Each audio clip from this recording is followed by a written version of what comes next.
Kiana smiled at me as she met me in the bar again. She's already drinking when I arrived, so she looked a little flushed. I sat beside her and smiled. "You're early." She shook her head and smiled weakly. I can see from the look of her face that she has something that's bothering her. I have seen her in bars since that night that she gave me her calling card, but she didn't look this depressed. "How's life going?" she asked me as she downed another shot of tequila. I shrugged and called the bartender to order a drink. "I just finished a musical play yesterday," I replied. "How about you?" She sighed hard and then laughed weakly. "I don't know. I'm getting engaged, you know." I looked at her with wide eyes. "Wow, that's good. You're getting married." I beamed. I was hoping Kiana would smile at me proudly, but she only looked at me sadly. "I hope that's the case," she replied in a down tone. I shifted on my seat to look at her. She sighed heavily and downed another tequila shot. "You don't like the guy?" I asked gently. "Marriages are happy occasions, ideally and supposedly. But I can see that it's actually different when you're in the upper class. Marriage becomes a task, a family obligation that you, as a son or a daughter, needs to fulfill for the expansion of your business. It's sad actually. I always thought that having a lot of money will make you happy. I dreamed of money when I worked several jobs just to pay my dues. But now that I have money and now that I met people from the elite class, I feel that money isn't always the answer to everything. And that just makes it sadder. Money becomes the core of the family. Money becomes the god. Money becomes center of worship. And that elites would give up everything, even their child's future, for money, for security. Kiana looked at me and smiled weakly. "It's more of the other way around. My fiancé doesn't like me." I narrowed my eyes at her. "What? He doesn't like you? Is he blind?" I asked in disbelief.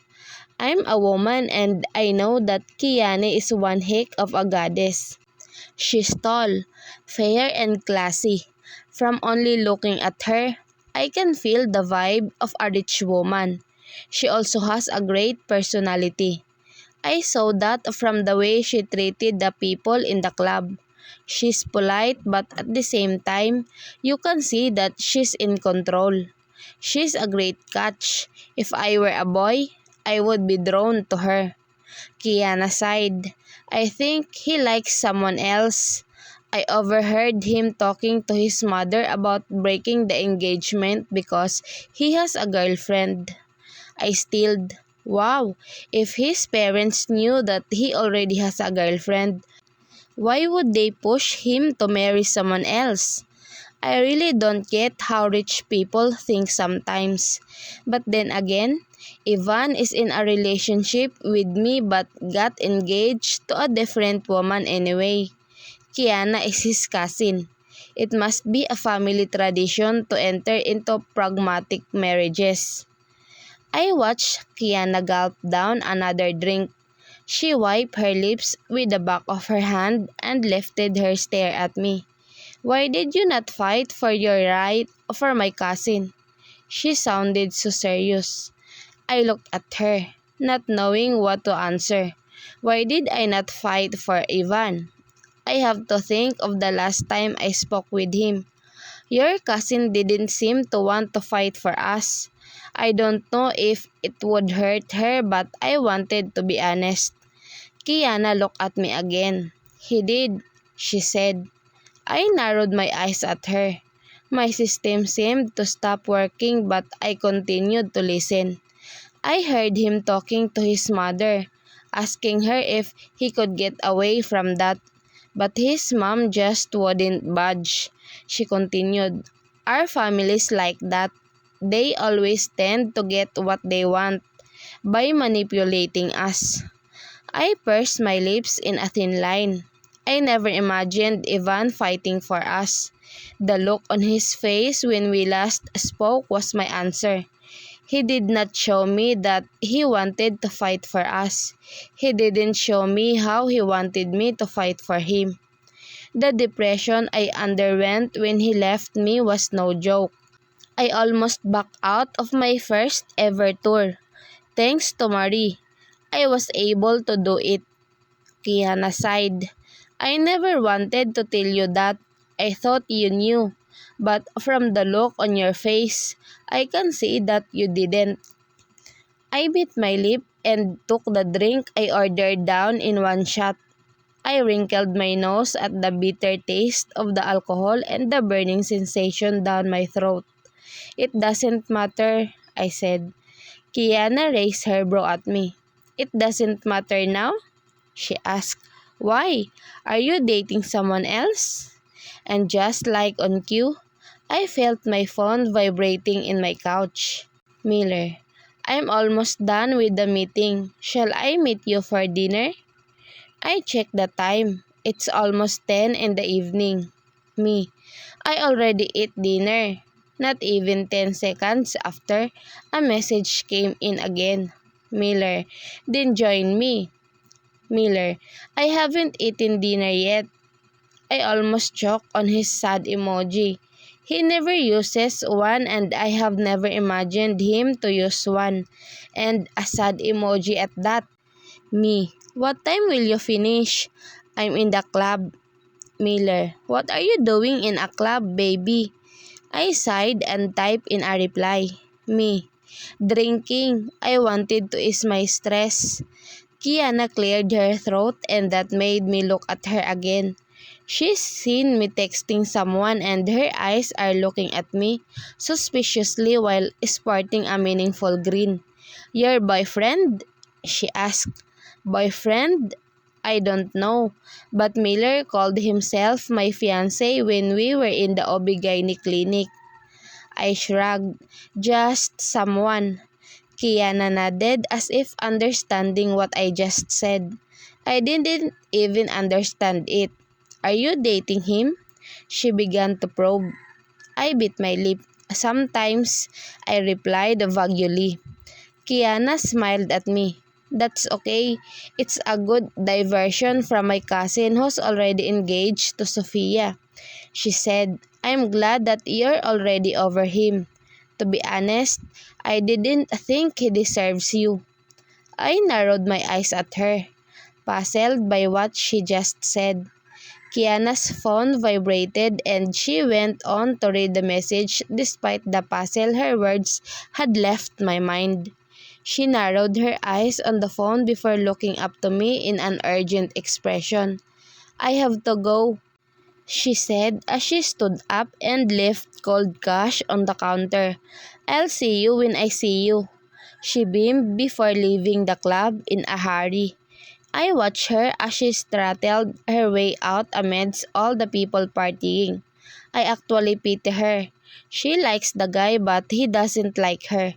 He must be to not want Kiana as a wife. I sighed and just looked at my phone where there is another message from Miller. Miller, I'm done. I'll fetch you and then we'll eat. I looked at my drink before sighing. Me, okay. It's not like I can say no to Miller anyway. Well, I can, but he will still come here and I still be bothered by him, so to evade an argument, I had to say yes. I think I can eat more anyway. For the past months that I have spent with Miller, I have known how firm Miller is when it comes to his words. He's always doing everything he tells me. If he says he'll watch my performance, he will cancel all his appointments for me. I feel touched when he does that. I have never felt that with Ivan because he's always chasing his dreams before me. I always felt like I am not his priority. He will always choose his work over me. Miller is different. He always makes me feel that I am first in everything. I don't even know if we're official now, but he makes me feel more. A few minutes later, I felt someone wrapping his arms around my waist. I smiled when I was welcomed by the familiar scent. Miller kissed my temple. "I miss you today," he whispered gently that sent shivers to my spine. He always tells me that whenever he sees me after his work. I inhaled a sharp breath before looking at him. He's smiling down at me with his hair in a mess. His eyes are looking so tired from a whole day of meeting, but they are still looking so fine to me. His dark brown eyes will always be my greatest weakness. It's so obvious that he just got out of the office because he's wearing a white long sleeve, a pair of black slacks, and black shoes. His sleeves are folded until his elbows, showing me his strong forearms. He crouched and gave me a quick kiss on the lips. He hummed as he licked his lower lip. "Let's eat?" he asked as he threaded his fingers with mine. I nodded. "Are you okay?" I asked him because it's so obvious that he's exhausted. He nodded. "I'm okay now," he whispered in a sensual way. I narrowed my eyes at him and pretended to be annoyed when in fact I am already melting inside. This past a few days, I have been so drawn to Miller. It's crazy because I know that I shouldn't feel this way. All of this might just be a game to him. After all, he's non-player. He's played with the hearts of the girls he dated. What actually makes me think I am an exception? Let's eat at the nearest restaurant," he asked as he kissed my cheek. I looked at him, shaking all of my thoughts. The only thing that would matter the most is that I won't let myself fall for him. Playing is easy. Feelings only get it complicated. I nodded at Miller and then he led me out of the club while holding my hand tight. "Look at this," Marie told me when she met me at the dance studio. She was showing me her phone screen like it was urgent news. I sighed and started to stretching. "Marie, don't bother if it's about Ivan. I don't think he affects me now," I told her as I held onto the balance beam and started stretching my leg. I heard a sharp breath from my best friend before shoving the phone onto my face. I glared at her before taking the phone and reading whatever is written on her screen. "Mr.Compton is already engaged to the heiress of the trading company." That was the headline. I narrowed my eyes at the screen where I saw a picture of Miller talking in a podium while wearing a navy blue coat and a maroon tie. I didn't bother reading the whole article because I felt something in me crash down. My chest suddenly felt heavy that I find it harder to breathe. I gave the phone to Marie and started to calm myself, trying not to show Marie how uncomfortable I am with that article. Marie looked at me in the mirror with her lips pressed tightly together. Her eyes are sharp like she's trying to give me a warning. "I'm fine," I told her before she opens her mouth. I continued stretching and tried to keep that article away from my mind. Marie seemed to have gotten my silent memo because she didn't bring it up again. I was successful because I didn't think about it the whole day, until I saw him in front of my door. "Don't talk to me," I told Miller when I saw him on my door. He's wearing a white long-sleeve shirt with the first 3 buttons undone. His hair is already brushed up like he's been combing it with his fingers. Miller frowned at me as he held my hand. "What's wrong?" He tried to woo me with his gentle voice, but I won't get swayed. I refused to waver. He pulled me closer to him until I smelled his manly scent.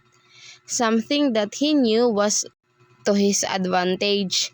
He placed his index finger on my chin and lifted my face to face him. Damn it! His dark brown eyes pierced through my soul like he's trying to get inside me with his stare. Why are you mad at me? I narrowed my eyes at him as a familiar annoyed and pissed off feeling came back to me. Don't talk to me, I told him as I stepped back, yanked away from him and fished my keys inside my bag. I heard him sigh but he never spoke. I guess he's only watching me open my unit's door. When I was successful, I immediately went inside. I was supposed to shut it to his face but his arms are stronger than mine so he easily opened it wider. I glared at him but he didn't budge. He closed the door and locked it behind him while his eyes watched me gently. His jaw moved but then he sighed again. Get out of my house, I told him in between gritted teeth. He pursed his lips in a thin line. Why? He asked softly. Why are you so mad at me? I don't understand. I said, get out. His eyes widened and I can see that he was taken aback by my sudden outburst. I never lost my cool in front of him. I never shouted at him except that one moment when I asked him to leave me alone. I looked away and wondered why I have tears brimming around my eyes right now. I immediately wiped my tears before they even fall and before he could see them.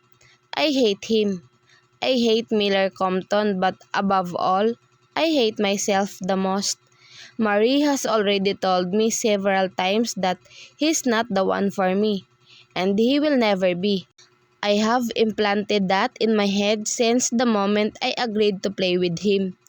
My best friend warned me about and I was so confident in myself that I will never ever let myself fall for this brute. But here I am, getting hurt with the news of his engagement to a rich heiress. This. Miller held my hand and tried to make me look at him.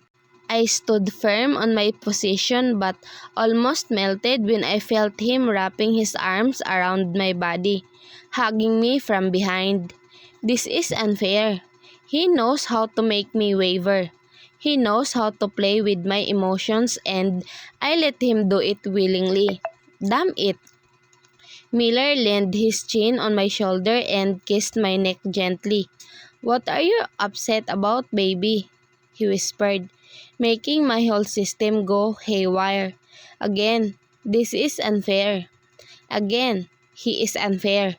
How can he know how to tickle me when I myself don't even know it? Don't call me baby. I gritted my teeth, but I didn't sound mad. I sounded jealous. I heard him have a sigh. Is it about the articles on the internet? He asked me. My shoulder deflated. So he knew about all those articles and he acts like they're nothing at all to him. How could he do that? Miller's embrace tightened. Those are true. I'm not gonna lie to you, he said, and it made me even more upset. But then, I won't marry someone else because I already have you. My eyes widened at what he just said. I looked at him and saw him looking at me endearingly.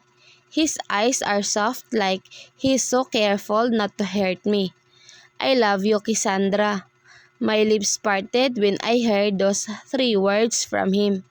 I looked at him in horror, terrified that he's that heartless to utter those three words so easily just to win me over. He clenched his jaw and his expression changed when he saw my reaction. His lips are in a tight, thin line as he stared at me. Miller, you don't have to tell me things you don't mean.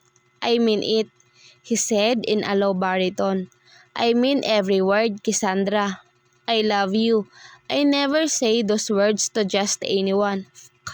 I have never said those words to a woman before. Just you. I gulped as my eyes widened even more. Do you think I don't know what you're doing? Do you think I don't know what you're thinking? He asked in a strained voice.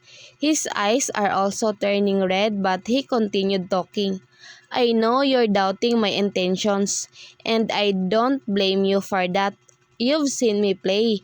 You've seen me break women's hearts. He breathed deeply and cupped my face.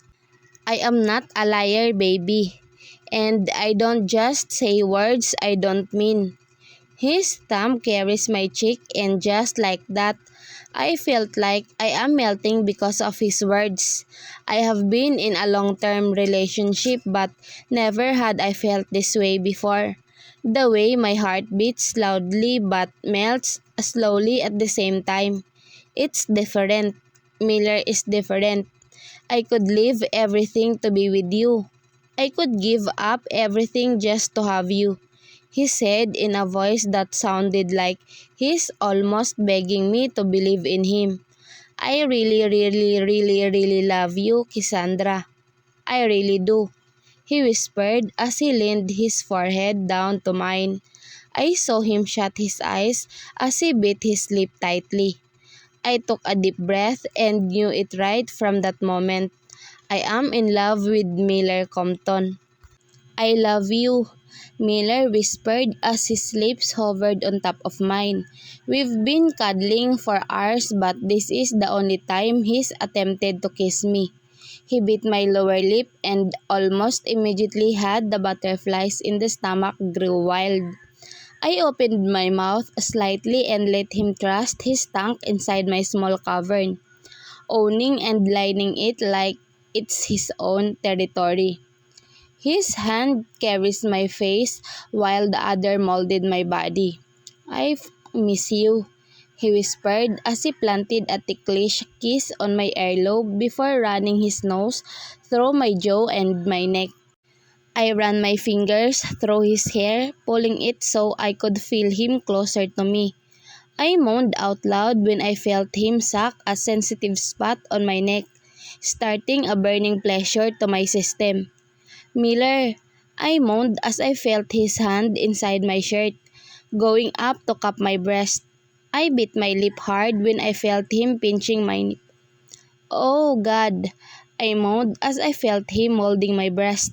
He went up and kissed my cheek sensually. You like that? He whispered in a husky and horny voice. I bit my lip harder and nodded. Please, I begged as I held his hand and placed it on my center. "Shh," he uttered while he immediately pushed my shorts and my panties down. He spread my legs and positioned his face on my center. He slowly kissed my inner thighs, building frustration anticipation in me. I whimpered and arched my back, wanting him to do what he is supposed to do. Miller kissed my folds slowly while his thumb rubbed my clit. He licked me sideways before delving his tongue into my hot and wet core. Oh, Miller! I screamed when I started feeling pleasure in my gut. I moved my hips to his rhythm until his mouth went on to suck my clit. He inserted two fingers in my hole and started moving it slowly in and out of me. I managed to look at him and saw him licking me erratically while his eyes are closed, like he's savoring every bit of my body.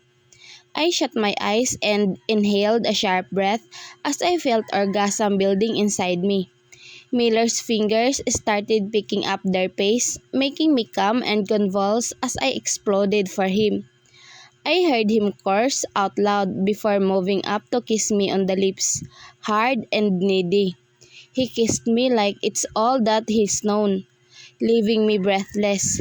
Yours f***ing mine, he whispered before ripping my shirt, exposing my bare chest to his mercy. He crouched down and pulled one into his mouth while he played and kneaded the other breast. He sucked me hard like a kid sucking his favorite brand of candy. I looked at him and saw how his pleasure with what he's doing. And yes, I want him pleasured the best way he should be. And I'm happy that I could keep him pleasured like this. I bit my lip as he went on to do the same thing on my other nipple. He's so good. He's always been so good. He's the first and only person who taught me how feels like, and he's the main reason why I'm so addicted to his touch, why I'm so addicted to his lips, why I'm so addicted to his body. Miller, I called him and he looked at me. Yes, baby, he asked. Your clothes, I whimpered. He's still wearing his white v-neck shirt and his boxers while I'm already in my bird suit. He looked at me and smirked. Later, I whimpered in frustration once more. He always enjoys it when I'm asking him to take his clothes off because he thinks I am so addicted to him, which is true. But I hate it when he rubs it off my face. And I hate it when he refuses to take his clothes off when I'm already so needy and so ready for him. Miller positioned his boxer-clad erection on my center, rubbing it, making it painfully frustrating for me to stop having another orgasm. He smirked at me before dipping down to devour my lips once more. I moaned against his mouth, giving him a chance to thrust his tongue inside my mouth. Miller, I moaned in a begging way. I want him now. I want him inside me. But he's still so close, and I hated how I could feel his erection right under his boxers. Yes, baby? He asked in a husky tone. Inside me, I stuttered. He kissed me once more, but that stopped immediately and I heard him groan. He swiftly removed his shirt and his boxers before positioning himself on my needy core. He rubbed his tip on my opening while his eyes are all on my folds. He licked his fingers over my clit, making me arch my back in the sensation that it brought me. I heard him let out a feral growl before inserting himself wholly, filling me to the brim. Oh my God, I said breathlessly as he started moving in and out of me slowly. Miller is staring at me with eyes filled with pleasure and carnal desire. His eyes are screaming of unadulterated lust. He bit his lower lip, and even that made me moan in lust. Oh, how erotic can his lips be? Baby, he whispered as he started picking up his pace. I could hear our bodies slapping against each other and the sound of the bed creaking because of his fast and strong moves. He's hitting my spot so efficiently and so quickly that I could almost feel orgasm in me once again. He's rubbing my clit while he slid in and out of me fast, strong and deep. Miller, I couldn't finish my sentence because of the building feeling inside me. I moaned as I clawed his back, wanting him to give it all to me. I want to feel it and I want us to come inside me. That's all that's in my mind. Pleasure and lust has severely taken over my system and all I could think about is the orgasm that he's going to give me. I'm close, he whispered and flicked his finger on my clit once more. I am already losing my sanity when he started to move even faster and stronger. My head is already on the headboard part of the bed because of his deep and strong thrust. He placed a hand on top of my head and pulled it to kiss me hard on the lips without stopping the quick thrust into me. He bit my lower lip and plunged his tongue inside my mouth. My hands are on his head too, playing with his hair as he pleasured me so bad. I moaned and shut my eyes when I could finally feel it coming to me. Miller, I'm near, I said, breathless but moaning and whimpering. Miller clenched his jaw and his eyes went darker as he spread my legs even wider while he thrusted at an even faster speed. He stared at my body as he continued to hit my G-spot several times more until I was screaming his name and exploded. He crouched down and kissed my forehead before I felt him exploding inside me as well. "Marry me," he whispered, and I nodded without any question. "What's with the blushing face?" Marie asked me when she saw me practicing. "We have an upcoming anniversary performance. All the students and members of the studio are going to perform, and the ballet department doesn't want to fall behind." I looked at her. "Nothing. Miller just sent me a meme," I replied. Marie raised her brow. "Meme, huh?" she said meaningfully before going back to practice. I shook my head and read Miller's message again. "Miller, I can't concentrate here. I miss you." I bit my lip. Ever since the day he told me that he loves me, I couldn't stop blushing at everything he says. It's like I am enchanted, like I sip on a potion. I was still taken aback when he told me this morning that he's going to talk to a wedding organizer. I remember him ordering, not even asking, to marry him after we made love last week. But I never really thought he'd wanted to get married so fast. We've only been dating for several months, and I don't even consider it dating because we never cleared what we actually are. Were we officially by then? I don't know, and honestly, now I don't care. He's already preparing for the wedding. Me, "I miss you too. See you after work." I bit my lip. I've gotten sweeter to him, I guess. "Cassandra, come on." Marie called me, and then we went back to practice. "What time is your performance?" Miller asked me while his arms are wrapped around my naked body. He pulled me closer to his bare chest. I looked at him and saw his early morning face. I reached for his cheek and caressed the stubbles on his jaw. "7," I replied. "You have to come with me." Miller smirked and nodded. "Of course, I will," he said as he planted a kiss on my temple. "We'll go together." I smiled and nodded. "Good," I said in content. He chuckled and hugged me even tighter. "I like it when you're clingy," he whispered. "I love it."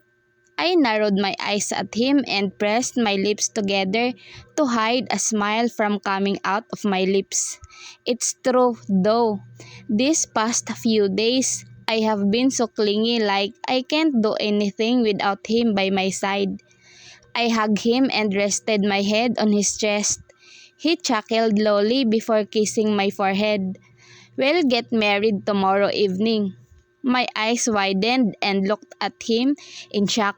Did I hear it right? He raised his brow. "What?" he asked. I frowned at him.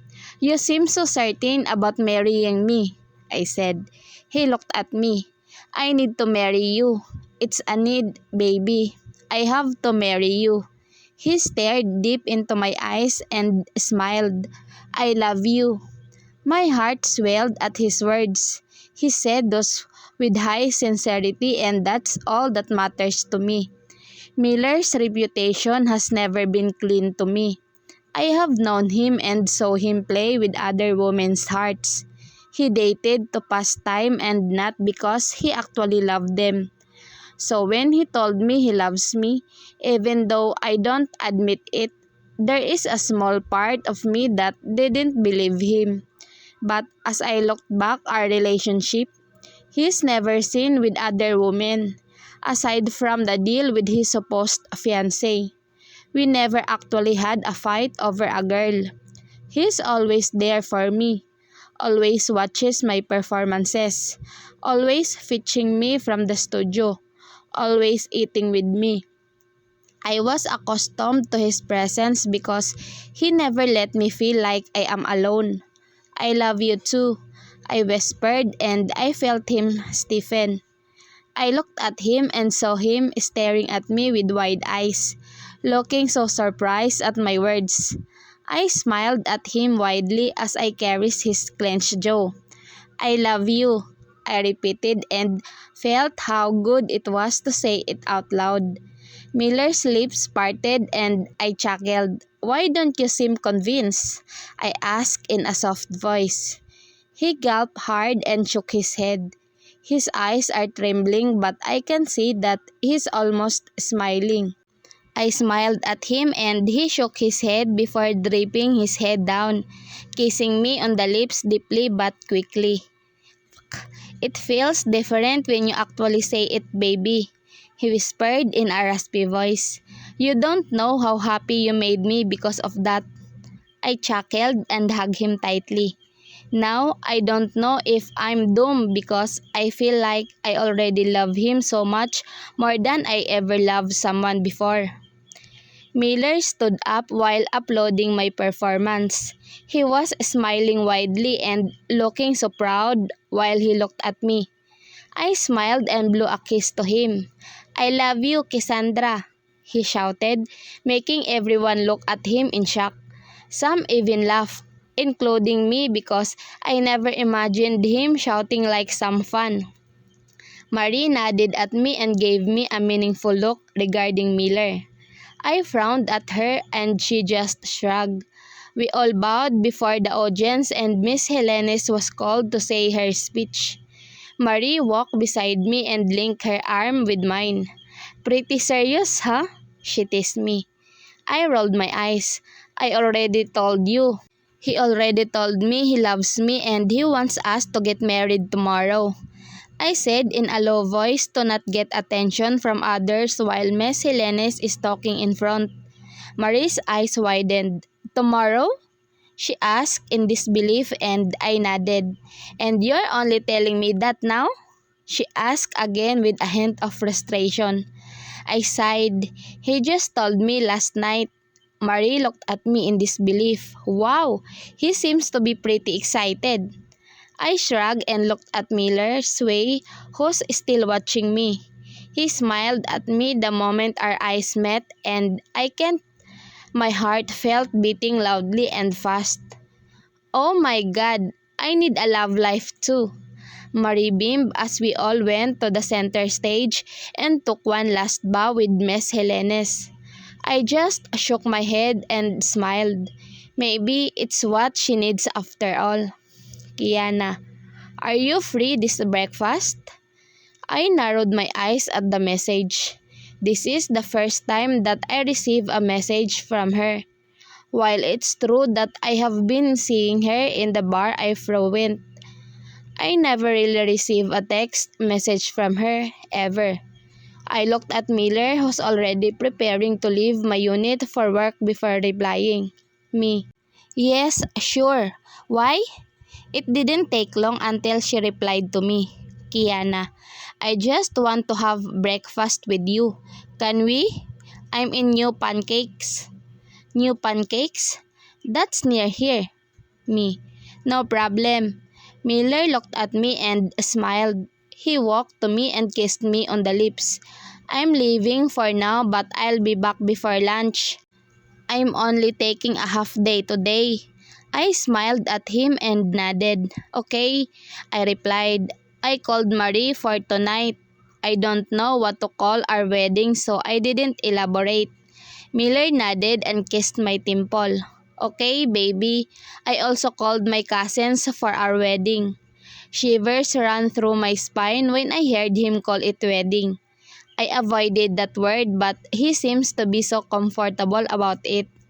Miller chuckled when he saw how baffled I am with our wedding. "Don't be nervous. Everything is already prepared. Later this afternoon, the designer will come here with different dresses for you to choose from. I also booked a makeup artist for you." I stared at him, amazed at how prepared he is for this. I have never thought he would be the type to prepare for an event like this. And I'm not going to lie, I am impressed. "So you don't have to worry about anything, baby. I already have seen to it that everything will run smoothly." I bit my lip and nodded. Miller smiled and took something from his pocket. He held my hand and I felt a cold sensation around my left ring finger. I looked at it and my eyes widened when I finally realized what it is. My lips parted as I stared at Miller in shock.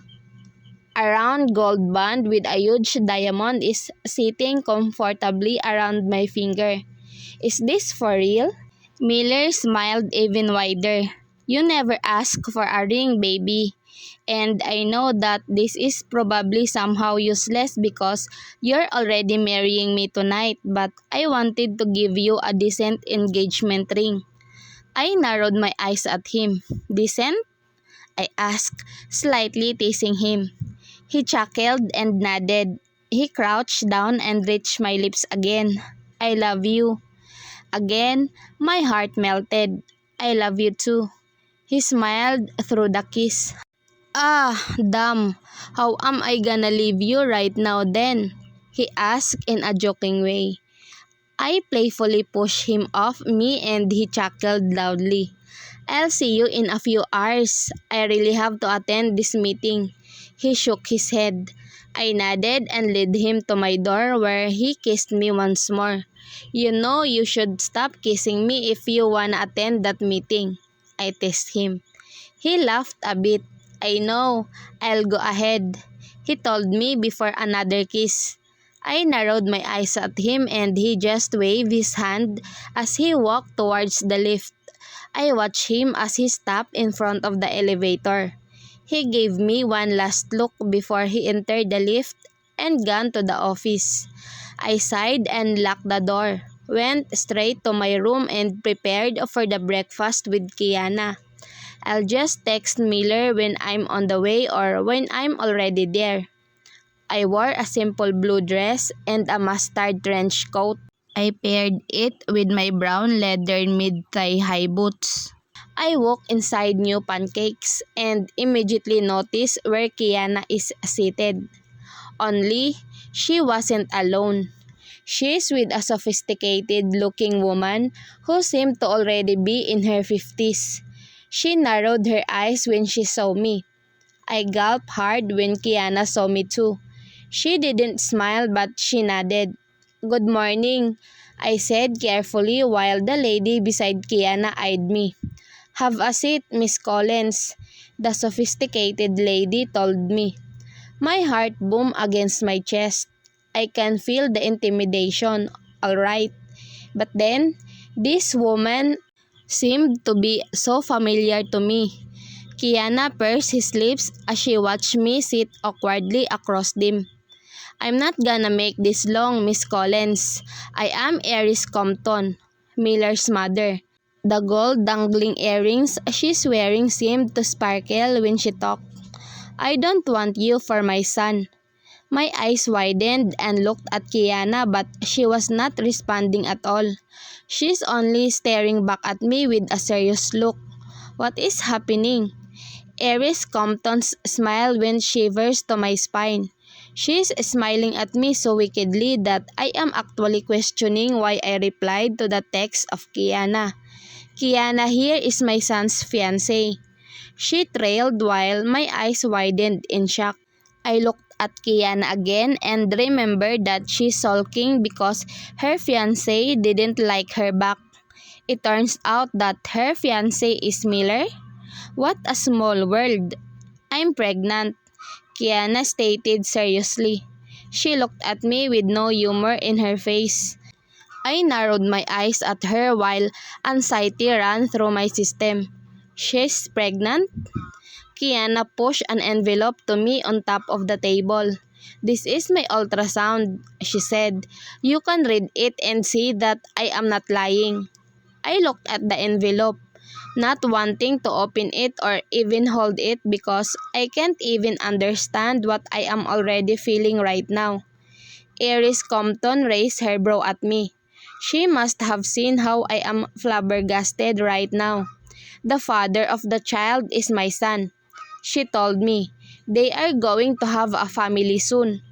My throat ran dry. Family. Miller is going to have a family soon. And the sad part is that he's not going to have a family with me. He's going to have a family with someone else. Pain crossed my chest and I couldn't help the tears from forming around my eyes.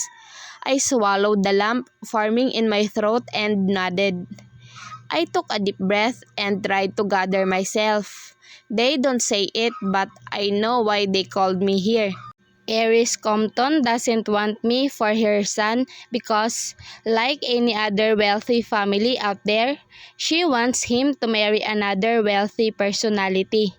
And Kiana is the perfect example. They don't say it directly, but I know what they want me to do. They want me to leave Miller alone. They want me to leave him. And yes, I will. Not for Kiana, but for the baby she's carrying with her. I understand everything, I said for the first time. You want me to leave Miller. Compton smirked. Miller seemed to be good in choosing his too. At least, you're intelligent. I winced at what she called me. She must have thought of other people that lowly, which is actually amazing because I can't see any hint of inauthenticity from her. She speaks her mind and I think that's one of the things I could swallow to admire from her. I smiled at her widely. While I thank you for being brutally honest with your opinions about me, I have to say that you don't have any knowledge about me and my life. You may see me now as someone distracting your son, but you have no right to call me his madam. I am not and I will never be. Compton's jaw dropped at my words. I smiled once more and then looked at Kiana. I feel betrayed, yes, but she's pregnant so I wouldn't blame her. Congratulations on your pregnancy, Kiana. He's good in bed, right? I asked her in a mocking way before grabbing my bag and standing up. Congratulations on your engagement too. Now, you don't have to go drinking on the bar. I'm pretty sure your baby will appreciate your being sober. Both of them are looking at me in disbelief before I turned my back at them. I will leave Miller but also tell him to not follow after me. I don't want a family man chasing after me. That's definitely uncool. Those were my last words before tears flowed down like a river. Too much for falling in love. I need to get out of this place. I didn't even bother to pack my bags. I only called Marie and told her that I will be leaving right now. What do you mean you're leaving? She blasted on my phone. Isn't today your f***ing wedding? I sighed as I tried to focus on the road. My tears are still rolling down my face but I can't let my emotions take over me while I drive to the airport. I need my brain when driving. Cassandra!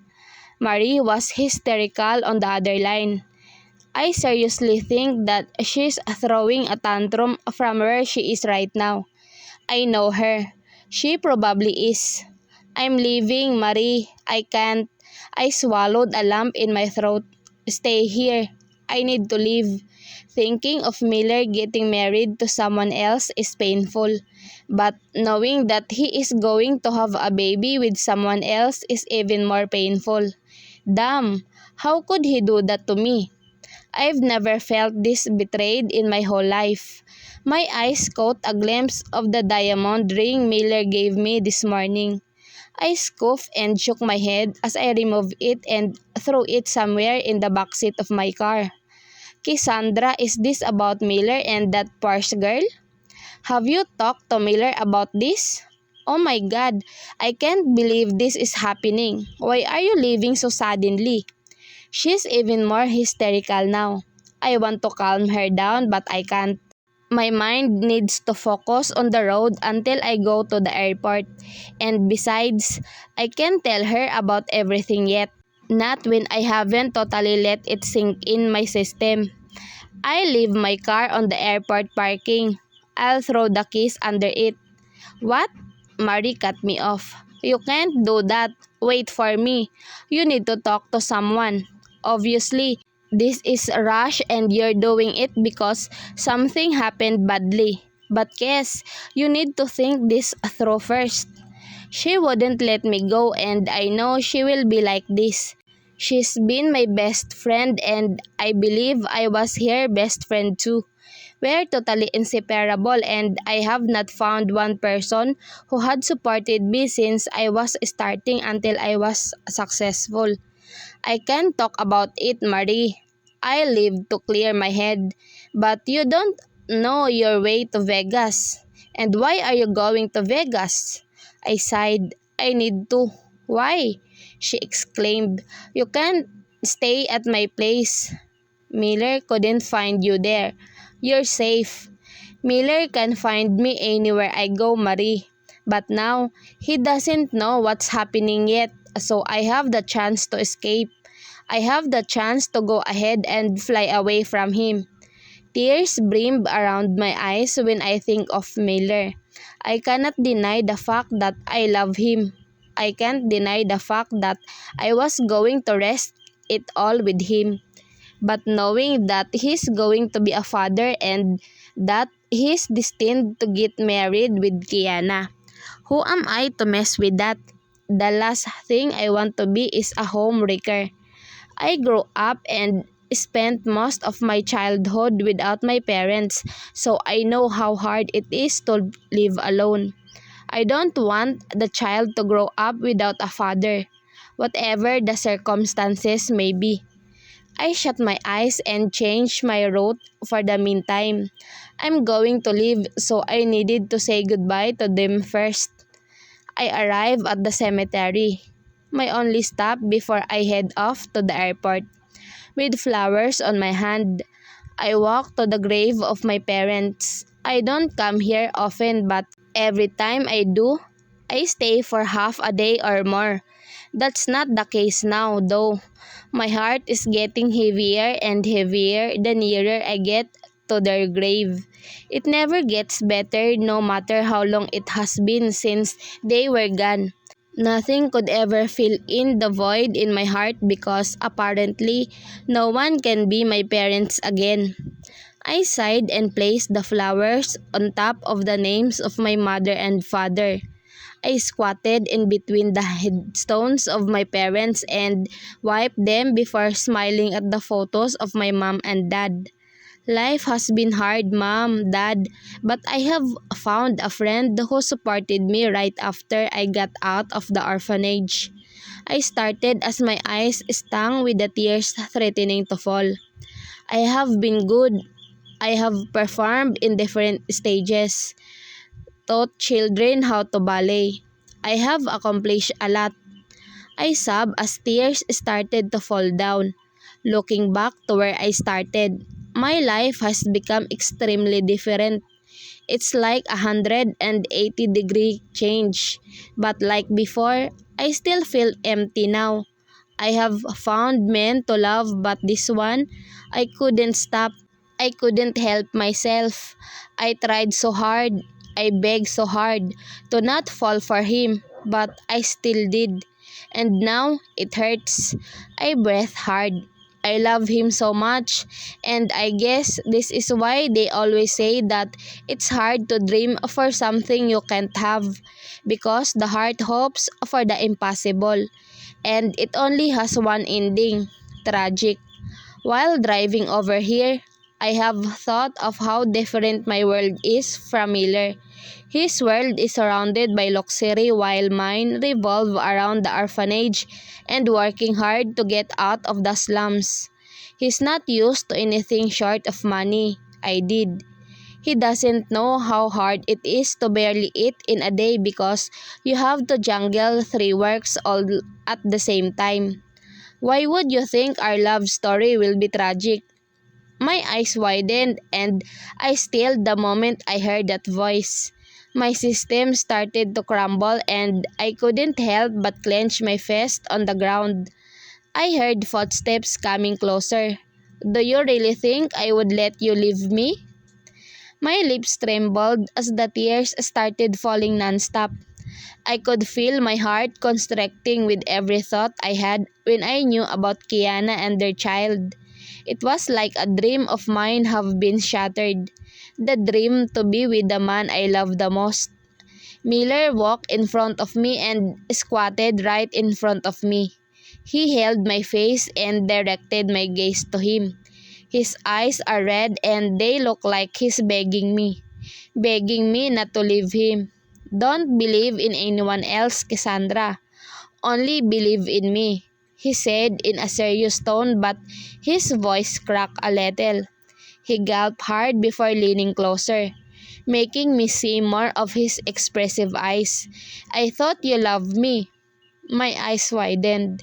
My lips parted to speak, but I don't think words can come out right now. My mind is blank and my heart is beating erratically. I couldn't even process what Miller just told me. I could say I am stunned and flabbergasted. His brows furrowed and now he's looking at me like he's begging me to answer him now. Baby, please tell me. I bit my lip and swallowed a big lump in my throat. Looking at him right now is like looking at a distant star. That's now within my reach. I touched his face and I saw him wincing a little. I love you, Miller. I paused as I dissolved an approaching sob. But you're not mine to begin with. He narrowed his eyes at me. Pain is evident on his face. But I'm yours, Cassandra. I'm yours alone. I don't want to be owned by someone that's not you, he whispered, and I could hear his voice cracking. I shook my head and smiled weakly. This moment made me realize that no matter how Miller is within my reach, I will never have him. He's on a different level than me. He's a royalty and I'm just a pauper. We'll never be together because we're not destined to be with each other in the first place. He's just someone who showed me how to overcome all my doubts about love. He's just someone who was used as an instrument for me with know the highs and lows of love, the pain and joy that it brings and the lessons that it leaves. Damn, that realization hurt. Miller held my face. Please, Cassandra, be with me, he said painfully.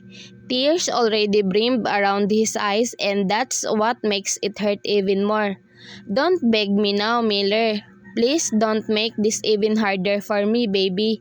I'm doing this for your family. I'm doing this for your reputation, for your company. Kiana is pregnant, I said just so he would stop. She's carrying your baby. What are you talking about? He asked, confused and almost angry. I sighed. Your mother and your fiancé talked to me this morning and they said you have a child on the way with Kiana because she's pregnant and they even gave me the bullshit. His voice thundered. Is that why you're leaving me? He asked, now enraged. My eyes widened, lips parted. Did he not know? God damn it, he cursed out loud. Kiana is not pregnant with my baby. Damn, I never even touched her. Now, my jaw dropped and my sanity flew out the window. What? I asked, dizzy with everything that's happening. Miller shut his eyes and let out a heavy sigh before looking straight to my eyes again.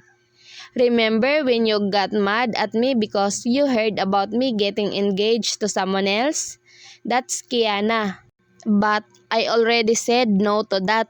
There's no way I'm going to marry someone I don't love. I frowned at him. How would I know that? He's a playboy. His parents probably thought it was best for him if they would arrange him with someone in high hopes that he would change. Miller carries my face. My family is fond of that. My mom and dad are the product of a perfect fixed marriage. Dad didn't like my mother when he first met her and vice versa. They just learned to love each other through time. They thought they could pass the tradition to us, but my cousins are already married to the woman they love. So it all goes down to me and Chadrick. I honestly didn't care about it at all before. I was good with playing. I thought I could play even more. But everything changed when I met you. When I saw you dining with your ex in that Chinese restaurant, I felt a different and loud thump in my heart when I saw your face. He paused and smiled at me. But I didn't stop playing then. I only stopped when I saw you again in Berkshire. You were different. You are not my type, but you draw me in. So close and so deep that I couldn't help but drown in you. My heart was thumping louder and louder with his words. I never thought I'd hear him say those words to me. When he told me he loves me, I was stunned. I don't know what to feel because I had that little part of me that doubted him. At first, it was just attraction that drew me into you. But when I got to know you, I realized how different you are from the girls I've met before. Tears started falling once more because I am so overwhelmed with everything that he's telling me. Why is he telling me this now? You were independent. You are strong. You are one of a kind. You made me love all of you. You made me fall in love with the real you. He whispered, I don't think you gave me the permission to marry someone that's not you. My lips quivered. My heart is beating very loud and fast that it's everything I could hear now. I love you, Cassandra Collins. I love you so much and I don't think I can make it without you. He licked his lower lip as his eyes are set on mine. I already told you that I'm willing to leave everything if that's what you want me to do. I'll give up everything just to have you. So don't leave me, please. Marry me and we'll leave Chicago. Marry me and I'll make sure no one is going to break us apart. Miller, I trailed, surprised that he is able to decide quickly. You don't have to leave everything behind. I shook my head. He smiled weakly. I'm trying to prove a point that I am willing to give up all my riches for you. Because right now, there's no greater treasure than you in my life. Tears rolled down my face nonstop as my heart swelled in joy and happiness.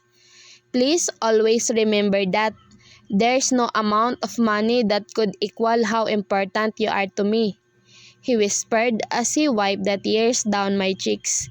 I'd rather lose everything than lose you, Cassandra. I sobbed and cried ugly in front of him. Marry me, he chuckled weakly. I narrowed my eyes at him while tears blurred my vision. I hit him hard on the chest. Stupid, how can you expect me to say no to that now? He laughed once more before pulling me close to him. He buried my face into his chest as he secured me in between his huge arms. I slowly wrapped my arms around him while we stayed squatted in the middle of the cemetery. I love you, Cassandra, he repeated like he's making me memorize that. I smiled and hugged him tighter. I feel the safest when I'm in his hug. I love you too. My head is spinning as Miller drove us to the airport. He left his car on the cemetery entrance and didn't even bother to call someone to get it. I guess he didn't care about it anymore, but I do. That's a Ferrari for crying out loud. Are you sure it's okay to leave your car there? I asked him while we were assisted by a staff of the airport to go to a special plane. Miller tightened his grip on my hand and nodded. What if someone steals it? I asked, worried because the car is definitely one of the most expensive in the market and he just left it there like it's nothing. Let them, he replied calmly. I frowned at him but stopped probing anymore. The staff led us to the left and we headed to the rooftop. It was a short ride because we arrived at the rooftop in no time. What the hell? My jaw dropped when I saw a jet waiting for us. It was a modern one and the most important thing is it is not a chopper. It is a jet. A jet. "Good afternoon, Mr. Compton." A man in a pilot's uniform greeted Miller. Miller nodded at him. "Slater," he uttered. Slater, the pilot in front of us, looked at me before smirking at Miller. He shook his head, but he was smiling widely. "God, you're just as wild as your cousins," he commented. "Shut up," Miller drawled before leading me to the stairs so we could enter the aircraft. There are 3 flight attendants inside the plane, and I could only feel the awkwardness because it is just me and Miller inside, and they are looking at us, waiting for us to ask them for something. "We'll just call you when we need something," Miller ordered, making all the flight attendants to leave. I looked at him and saw him already looking at me. "You don't like them here, do you?" he whispered. I smiled brightly and nodded. "I hate it when they're only watching us and waiting for us to tell them what we want." He nodded. "Well, for me, I hate that they are here because if they were, then I wouldn't be able to do this," he whispered as he leaned closer and kissed me deeply. I pushed him a little. "You can't do that here." He raised his brow. "Really?" he countered, teasing me. "I can't even do this." My eyes widened when I felt his palm inside my shirt. I immediately yanked his hand away. "No," I hissed. "They will see. I've already made them all go away, baby." "Miller," I scolded him, but he just blinked at me like an innocent kid. Damn, I can't believe that he just begged me to marry him hours ago. This Miller now is very different from the Miller in the cemetery. He sighed and just pulled me by the waist so our bodies would get closer. "Why do you want to go to Vegas anyway?" he asked me. I shrugged. It was the earliest flight I could find when I was checking. He glared at me. "You were really planning on leaving me?" "Yes." He winced a little, but then he recovered and pulled me even closer. "Right, like I'll ever let you leave me." I sighed and frowned. "How did you know I was leaving anyway?" Marie called me, angry. She was cursing me, and there she accidentally blurted out that you're on your way to the airport. I immediately called Porter to hold you and your passport, but he told me no Cassandra has checked in yet. My jaw dropped at his explanation. "What?" He sighed and shut his mouth, but I held his face and made him face me. "What did you just say?" "Marie called you?" He pursed his lips in a thin line and nodded. "She betrayed me," I said, deflated that my best friend told on me. Miller chuckled and kissed my cheek. "Your best friend is definitely going to be my best friend too." He beamed while he buried his face on my neck. I frowned so bad. "Why would you even call Porter?" I asked. He chuckled. "Porter owns an airline. He's basically living in the airport, so he has a lot of connections." My eyes widened. "Porter owns an airline?" Miller narrowed his eyes at me like he's telling me to stop talking about another guy. "Why do you seem so interested?" "I own a group of banks." I looked at him ridiculously. "You're impossible." I beamed and then laughed. "Are you jealous?" I asked. He clenched his jaw. "What if I am?" "He's your cousin, and I already told you I love you." "Then why do you sound so amazed that he owns an airline?" "Because I never thought I would meet someone who owns one," I retorted. "Why are you so mad about it?" Miller rolled his eyes at me and I scoffed. "You're so jealous," I said, trying to tease him even more. He looked at me, glaring. "So what?" "What?" "So what if I'm jealous?" he asked me in a challenging tone. "I don't want you admiring someone else because you're mine," he childishly uttered before his eyes went to my ring finger. "Where's your ring, by the way?" I bit my lip and hid my left hand behind me. I threw it at the backseat of my car, I replied as I looked down, guilty as charged. I heard him sigh hard before kissing my temple. I'm sorry, he whispered. I'll buy you a new one when we arrive at Vegas. I shook my head. I looked at him. Mood is totally different from moments ago. No need, Miller. I'll marry you even without a ring. He pursed his lips in a thin line and shook his head. I'll give you one because you deserve the best thing in this world, baby. And I'll do whatever it takes to give you everything you deserve. Is this my dress? I asked Miller. We're in a hotel room and we're already preparing for the shotgun wedding. But I am pretty much surprised that he had the time to buy me a white flowy dress with a flower crown. I also saw his black Armani suit hanging on the closet. He is prepared. I couldn't contest to that. Sorry, he told me. Did you have another dress in mind? He asked in a husky voice. I looked at Miller and shook my head. I was just wondering how you managed to get all of this in a short period of time. Miller smiled and hugged me from behind. I asked Migo to do it. I frowned at him.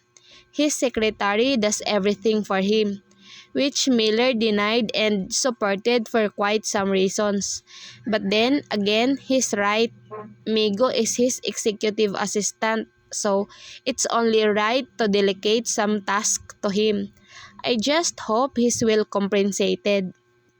I tried to call witnesses but I failed, he explained.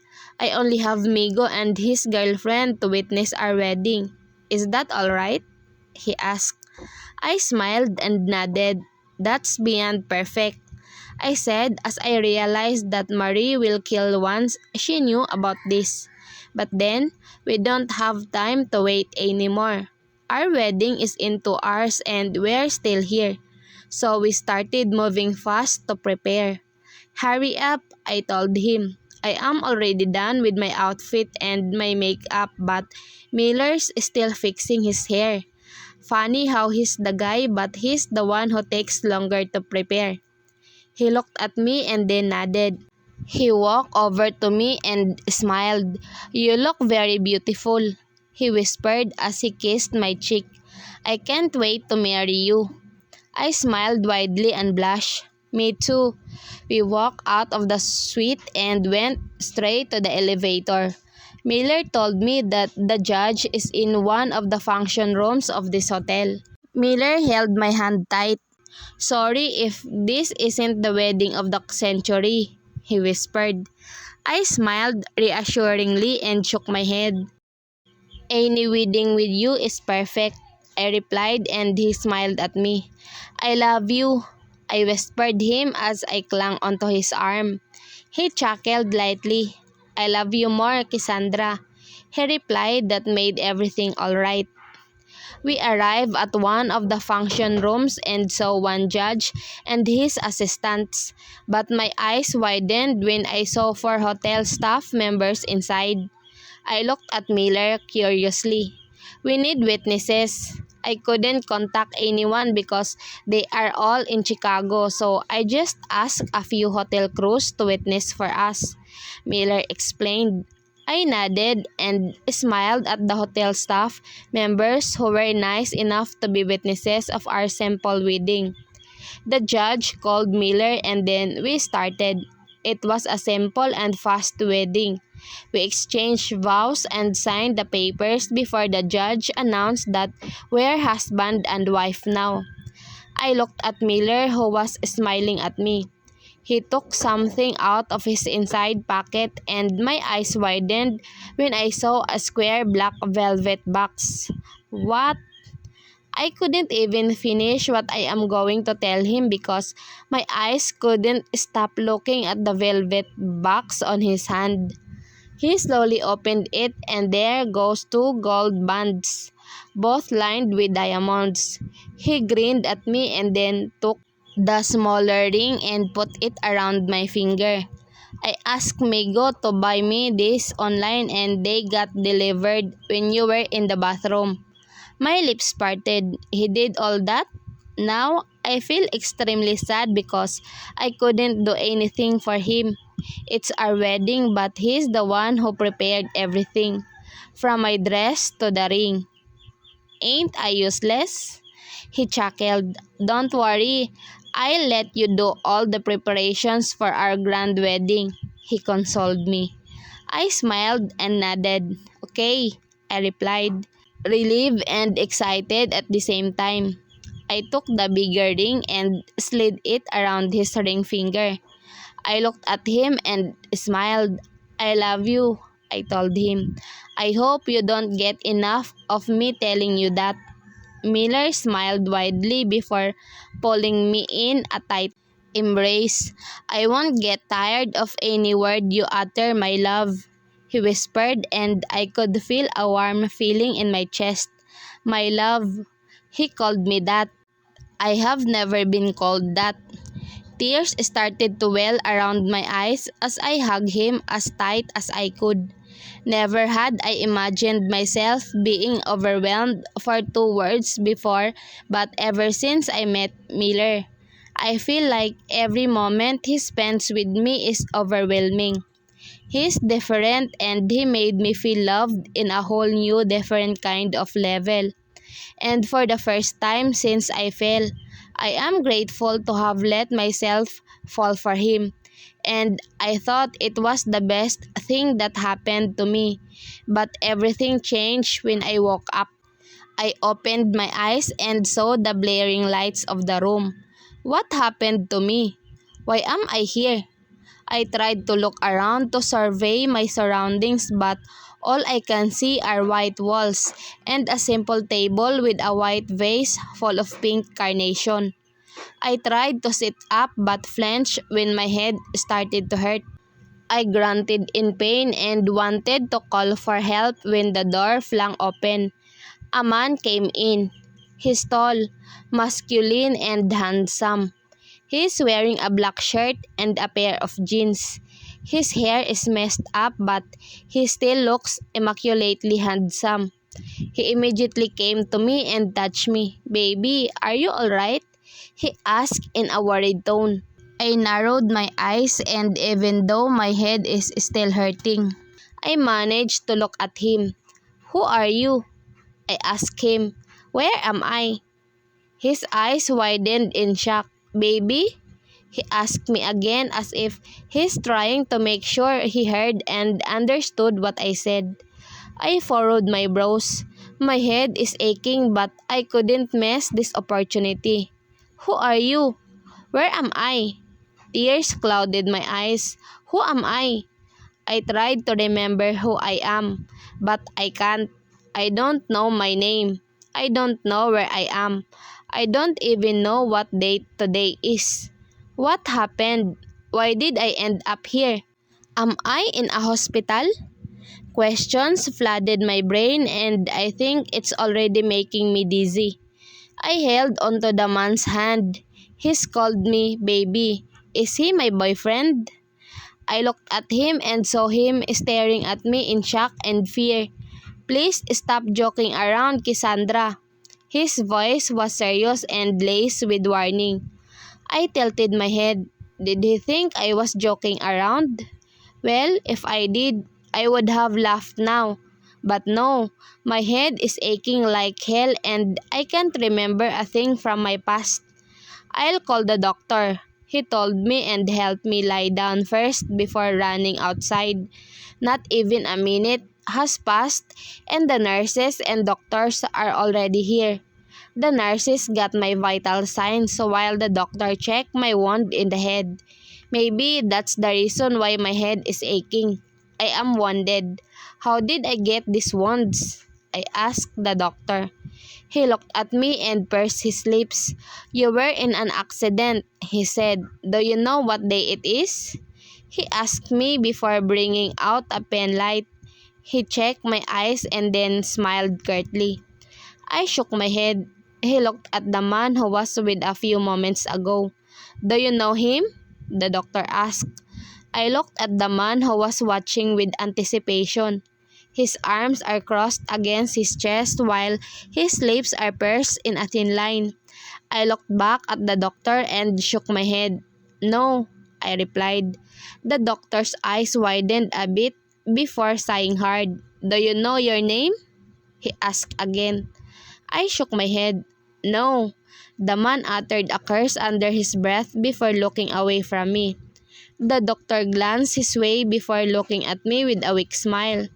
"Your name is Cassandra Compton," he told me. "Right now, you are in a hospital and you have been here for weeks now," he continued. "You underwent a surgery to stop the bleeding inside your head." My eyes narrowed at what the doctor is saying. "What do you mean, Doc?" I asked. He nodded. "You were involved in a serious accident that traumatized your brain. The accident caused bleeding inside your brain and we had to stop it, so you had a craniotomy." He glanced at the man again. "That could be the reason why you can't remember anything now." My lips parted. "Are my memories going to be back?" I asked him.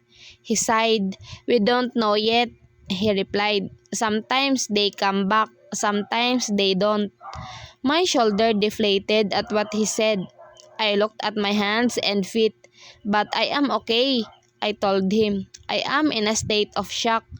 How could this be happening? My arms are okay. There's no fracture, just some scratches. I can move my feet. The surgery was done the soonest possible, that's why you don't have any deformity. However, you could feel a little weakness in your limbs," the doctor told me. "We will have to examine and evaluate your whole condition." "But what about my memories?" I asked. "We can do some therapies for that," he replied. "We have hypnosis therapy and we can also use some environmental stimuli." I narrowed my eyes. "What?" I was not following. I was trying to be composed but with my head aching like this, I couldn't. I shut my eyes and winced in pain as I massaged the sore spot. "You shouldn't strain yourself, Cassandra," the doctor said. "Your head may hurt a lot more when you force yourself to remember your past. We'll do some therapies, like I said, but please don't force yourself." I nodded. "Your husband will be here to assist you," he said. My eyes widened. "Husband?" I asked him in shock. I looked at the man in front of me and saw how he's staring at me painfully. "Are you my husband?" I asked him. He froze for a moment before swallowing hard. I looked at my hand and saw a ring. "Is this our wedding ring?" I asked him. He painfully nodded and I was waiting for him to say something but he didn't. He looked down and clenched his fist until the doctor patted his shoulder. The doctor smiled at me. "I'll talk to your husband first," he told me before walking out of the room with the man who is allegedly my husband. I laid on the bed and started staring at the ceiling. The nurse came in and injected some pain relievers for my headache. My husband came in with bloodshot eyes. Did he cry? I watched him intently as he grabbed a bottle of water from the fridge. His back is turned on me and even though his shirt, I can already see how built his body is. He finished down the whole bottle before turning to me with a calmer expression. "Are you tired?" he asked me softly as he walked towards me. He kept his distance, and that was good. He's practically a stranger to me, so I don't want him near me. "What's your name?" I asked him. He pursed his lips and I saw him clenching his fist. Damian," he stuttered. I furrowed my brows. "What did the doctor say?" "What therapies will I have?" I probed. "I already want to know how fast I can get my memories back. This is ridiculous. Who would have thought that I will experience this in this lifetime?" He sighed. "Let's not talk about it now. You need to rest," he told me, but I shook my head. I need to know now because I don't want to live like an invalid person. He stared at me intently before sighing hard. Fine, we'll see how you will react to the hypnotic therapy tomorrow. He finally replied to my question, and he smiled weakly. If it works for you, you will be continuing that treatment, he replied. We have to stay here for a few weeks for your treatment. When we get the go signal, we might be going back to Chicago to continue your treatment there. I narrowed my eyes at him. Do we live in Chicago? He looked at me before nodding. But you have to recuperate first, he said. When you get cleared for travel, I'll book us the earliest flight to Chicago. My eyes lingered in his gaze. I was trying to feel something but I couldn't feel anything. If he is my husband, why don't I feel like I love him? Why did this amnesia remove all of my feelings for him? I could feel a spark, and I don't feel safe with him. How long have I been here? I asked. 3 weeks, he replied directly. My eyes widened. Am I in coma for 3 weeks? I asked, still shocked at the revelation and information getting thrown at me. He sighed and nodded. As the doctor explained, you had a brain surgery. You were in an accident and it's already a miracle that you survived. His voice was serious, and I don't think he's the type of guy I will be attracted to. Sure, he looks handsome but his personality doesn't sit well with me. I looked at the window, but right now, I don't know anything. I don't know where to start with my life. It's as if I am caught up in a blank page of a book and I've already run out of ideas to write. I need someone else that could somehow open up my past for me. And right now, Damian is the only one who could do that. I looked at him again and saw him watching me like a hawk. How old are you? I want to know more about him. 30, he replied. What about me? He pursed his lips and looked as if my question is too painful for him to answer. I was just asking for my age. 22, he replied. My lips parted. So he's old. Is he saying that I married someone 8 years older than me? I married you? I asked him, ignoring how offensive that sounded. His jaw clenched and his eyes lingered on me for a few seconds before nodding. Yes, he replied sternly. I looked down and tried to let that sink in. He's older than me. Well, he looks handsome so it doesn't really have a bearing, but the fact that he's 8 years older than me is sending chills to my spine. How did we met? I asked him. Maybe I could remember something if I kept on asking him. That was my hope. Damian furrowed his brows and shook his head. I don't think you should know that from me, Cassandra. You will have different kinds of therapies that could help you remember your past, he told me. The doctor told me to not give you a lot of information in one go. We don't want you to strain yourself. I pursed my lips and narrowed my eyes.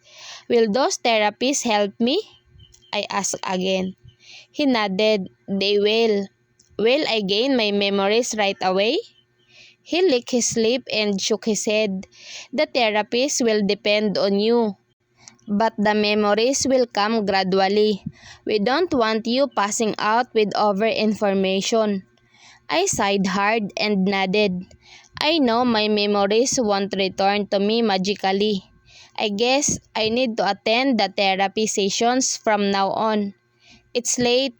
You should rest, he told me. Or do you want to eat? I shook my head and smiled weakly. I want to be alone, I told him before tucking myself inside the blanket. I turned my back on him and I heard a heavy sigh from him. Okay then, he replied in a low voice. "If you need something, you can hit the call bell and let the nurses know." He finished before I heard the door closing. I sighed hard. Now I'm alone. "What's your type in men?" the woman asked me as I was lurking inside the bar counter, waiting for my drinks to arrive. I shrugged. The bartender handed me my favorite mix. "I don't know. Not Ivan, I guess." I chuckled sadly before gulping the whole drink down. The girl raised her brow at me. "Ivan? Who's Ivan?" she asked. "Ivan Mendez," I replied nonchalantly. The girl gasped beside me. "Oh my gosh, the rising actor?" she asked before moving seats to be able to sit beside me. I nodded and ordered another drink. "Did you date him?" she asked. I shrugged. "My God, is he a good kisser?" she asked in a very interested tone. I gave her a look. "Why would I tell you? I don't even know you." She laughed at my reaction. "I am Kiana Purse," she said as she held out her hand for me to shake. "Cassandra Collins," I told her before taking her hand. She chuckled. "Now you know me," she trailed. "Tell me if Ivan Mendez kisses good." I sighed and looked at the bartender who is giving me my next round of drinks. He shrugged at me before smiling. "Doesn't matter that he's a good kisser. He's an ashul," I replied before gulping another shot. "He's a cheating ashul." Kiana looked at me and laughed. "Are you a victim of that man?" she asked in a playful tone. I rolled my eyes. "Why do you care?" I asked. She laughed at me like she's unbothered that I am already growing annoyed of her. "I'm his cousin, Cassandra. Kiana Mendez Purse." I raised my brow at her. "You're an enemy," I said as I started to walk away. But Kiana took my hand and prevented me from leaving. I looked back at her and she's staring at me while shaking her head. "I'm not an enemy. As a matter of fact, I am willing to be your friend," she offered. I yanked my hand from her grip and smirked. "I don't need another Mendez in my life," I uttered. "Even if I tell you everything that's happening in his engaged life?" she asked me. I narrowed my eyes at her. "Why would you do that?" I asked back. "She's Ivan's cousin. She should have his back. But why does it feel like the opposite?" I woke up, all sweaty. I sat up on the bed and looked around me. Damian is not here. Well, I remember asking him to leave me alone. I felt a sharp pain in my head and it feels like it's going to break in two. I tried to reach for the call bell and not even a minute has passed when I heard the door opening. The nurses are all here and ask me what happened to me. Damian was also there but he's standing far from me. He's watching me with bloodshot eyes. "What happened, Mom?" the nurse asked me while she was trying to take my blood pressure. She was so gentle as she held me. It's like I'm going to breathe fire at her. I sighed and smiled weakly. "I just remembered something," I replied. Her eyes widened. "You did, Mom?" "I'm going to tell this to Dr. Malone," she beamed. "She took my BP and told me that it's normal. She also assessed my pain scale and told me that she'll be giving me another dose of pain reliever." I sighed and looked at Damian who was only staring from afar. I clenched my fist. I think I want to call him near me so I could ask him questions but I have an idea that he wouldn't answer me correctly. He sighed and walked closer to me. He sat on the bed. "What did you remember?" he asked me. He tried to reach for my face but I moved away. His lips flung open before smiling weakly and putting his hand back to his lap. "I'm sorry," he whispered softly. "Ivan," I whispered. Damian stilled in front of me. His shoulder deflated and he let out a heavy breath. His eyes are full of terror as he watched me speak that name. I furrowed my brows as I looked at him. Ivan, I repeated. Ivan Mendez. He pursed his lips as his trembling gaze left mine. I furrowed my brows at him. Who is Ivan Mendez? I asked. And why did I dream about him? Damian looked at me. His stare hardened. His jaw is clenched and his thick brows are furrowed. He looked like he's angry. I don't know why you dreamed of him, he replied, ignoring my first question. But who is he? I asked again. Ivan Mendez. My heart flutters when I utter his name. Who is he? I was already getting frustrated. I am frustrated at him for not answering me. I am so frustrated that he wouldn't give me the answers that I need, and even more so frustrated that I have to experience all this. Of all people in the world, why do I have to be the one to experience this? Damian told me it's a miracle that I survived. Maybe it would have been better if I just died. Living my life without an ounce of knowledge in my past is even worse than death. I feel like I am a living dead because I have lost my own persona. Who is Evan Mendez? I don't care if I sound like stupid, but I am eager to know about Ivan. My heart is beating loudly at the thought of him, and it makes me think that he's special to me. I have felt the heart flutter in Ivan, one that I have not felt for Damian. Damian looked at me with furrowed brows. His jaw clenched tightly as he looked away. I narrowed my eyes at him. Why can't you answer me? I asked. My voice is already rising. I held his hand and made him face.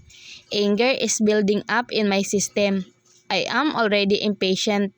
I want answers now because I know I couldn't sleep tonight with all these thoughts running through my mind. Damian refused to face me. He shut his eyes forcefully. Please, I cried. Tears are already building at the sides of my eyes because of frustration. Please, Damian, I sobbed. Damian turned to me when he heard me crying. His eyes softened when he saw my tears. He pursed his lips in a thin line and sighed before reaching for my face to wipe the falling tears. Shh, he hushed me. Tell me, I sobbed once more. Who is Ivan? Why is he in my memory? Cassandra, do you know him? I clenched my fist. Do you know him? Damian shut his eyes and let out a deep sigh. He ran his fingers through his hair before looking at me again. He started at me, studying my face before having another sigh. Yes, my lips parted in shock. I wanted him answer me, but now that he did, I couldn't find the words to tell him anything. Who is he? I probed. Are you sure you can handle it? He asked in a concerned tone. I narrowed my eyes. Frustration is ticking once again. Yes, those are my memories, Damian. I need to know them. He shut his eyes and sighed before biting his lower lip. When his eyes opened, he is already looking at me with soft eyes. What do you wanna know? He asked. Everything about Ivan Mendez, I replied. He furrowed his brows. I can't do that. He shook his head. I can't risk you losing all your memories forever if those don't come to you completely. I gawked at him angrily. You said you'll tell me, I yelled at him.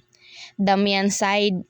He looked at me like he's begging to stop doing this to him, but I couldn't care that much. I want him to tell me the truth now. I want him to tell me about that man. Ivan, he's your ex, he started. My breathing hitched. I was right. He was someone special. Where is he now? I asked. I can see his jaw ticking before his lips move. He's engaged. My heart stopped and I don't even know why. Technically, I don't even know who Ivan is. But why is knowing that he's engaged cause a slight pain in my chest? Do I love him? I asked in a soft voice. Damian smiled weakly. How do you expect me to answer that? He asked, almost breathless. I am your husband, Cassandra. My heart is aching for Ivan and his engagement. Suddenly, the emotion I am feeling in that memory is becoming the emotion that I am feeling right now. Where is he? I asked. Damian shrugged. I have no idea. Probably with his fiancée, he replied while his eyes narrowed on the vase on the bedside table. Where? I probe. I don't really care if he thinks I am annoying right now. I have been feeling annoyed the last few months that I have no memory of my past. Damian angrily looked at me. I can tell you that, Cassandra, he said. Ivan Mendez is your ex but he's engaged now and doesn't have any connection with you anymore. That's the extent of my answers. He stood up and walked out of the door. My lips parted as I watched the door closing. Damn it. The next day, I had an appointment to a neuropsychiatrist, Dr. Travis. He was young and seemed warm. He was already smiling at me when I came in the office. I was in a wheelchair, accompanied by the nurse when I came to his clinic, which was also inside the hospital I was confined in. Last night, I asked the nurse where I am. She told me that I am in Las Vegas. Damian told me we're from Chicago. So what am I doing here in Vegas? Speaking of Damian, he didn't come back this morning since walking out. I wonder where he went. I admit that it was a little offensive for me to ask him about my ex, but I should get an excuse because I was just trying to remember my past. And besides, I want to remember him too. He said he's my husband, but I have not felt anything towards him. His posture and aura are imposing, but aside from being intimidated, I don't feel anything. He's a total stranger to me. Everyone is. Dr. Travis smiled at me and helped me to sit comfortably on a reclining chair. Good morning, Miss Collins. He greeted me as he received my electronic record number from the nurse. Please sit there comfortably while I go over your record. I nodded and tried to sit still but I couldn't help but look around the office. He's a psychiatrist and Dr. Malone said he'll help me distress. They all think that my memories will come back to me once I stop being stressed out. Well, I hope so. I hope the only thing keeps me from regaining my memories back is the stress that this amnesia has brought me. Dr. Travis sighed hard after reading my whole record. He looked at me a serious look. You don't remember anything about your past? He asked me. I nodded and smiled weakly. Dr. Malone said it's because of the brain injury I incurred after the accident. He nodded and looked at the nurse, smiling.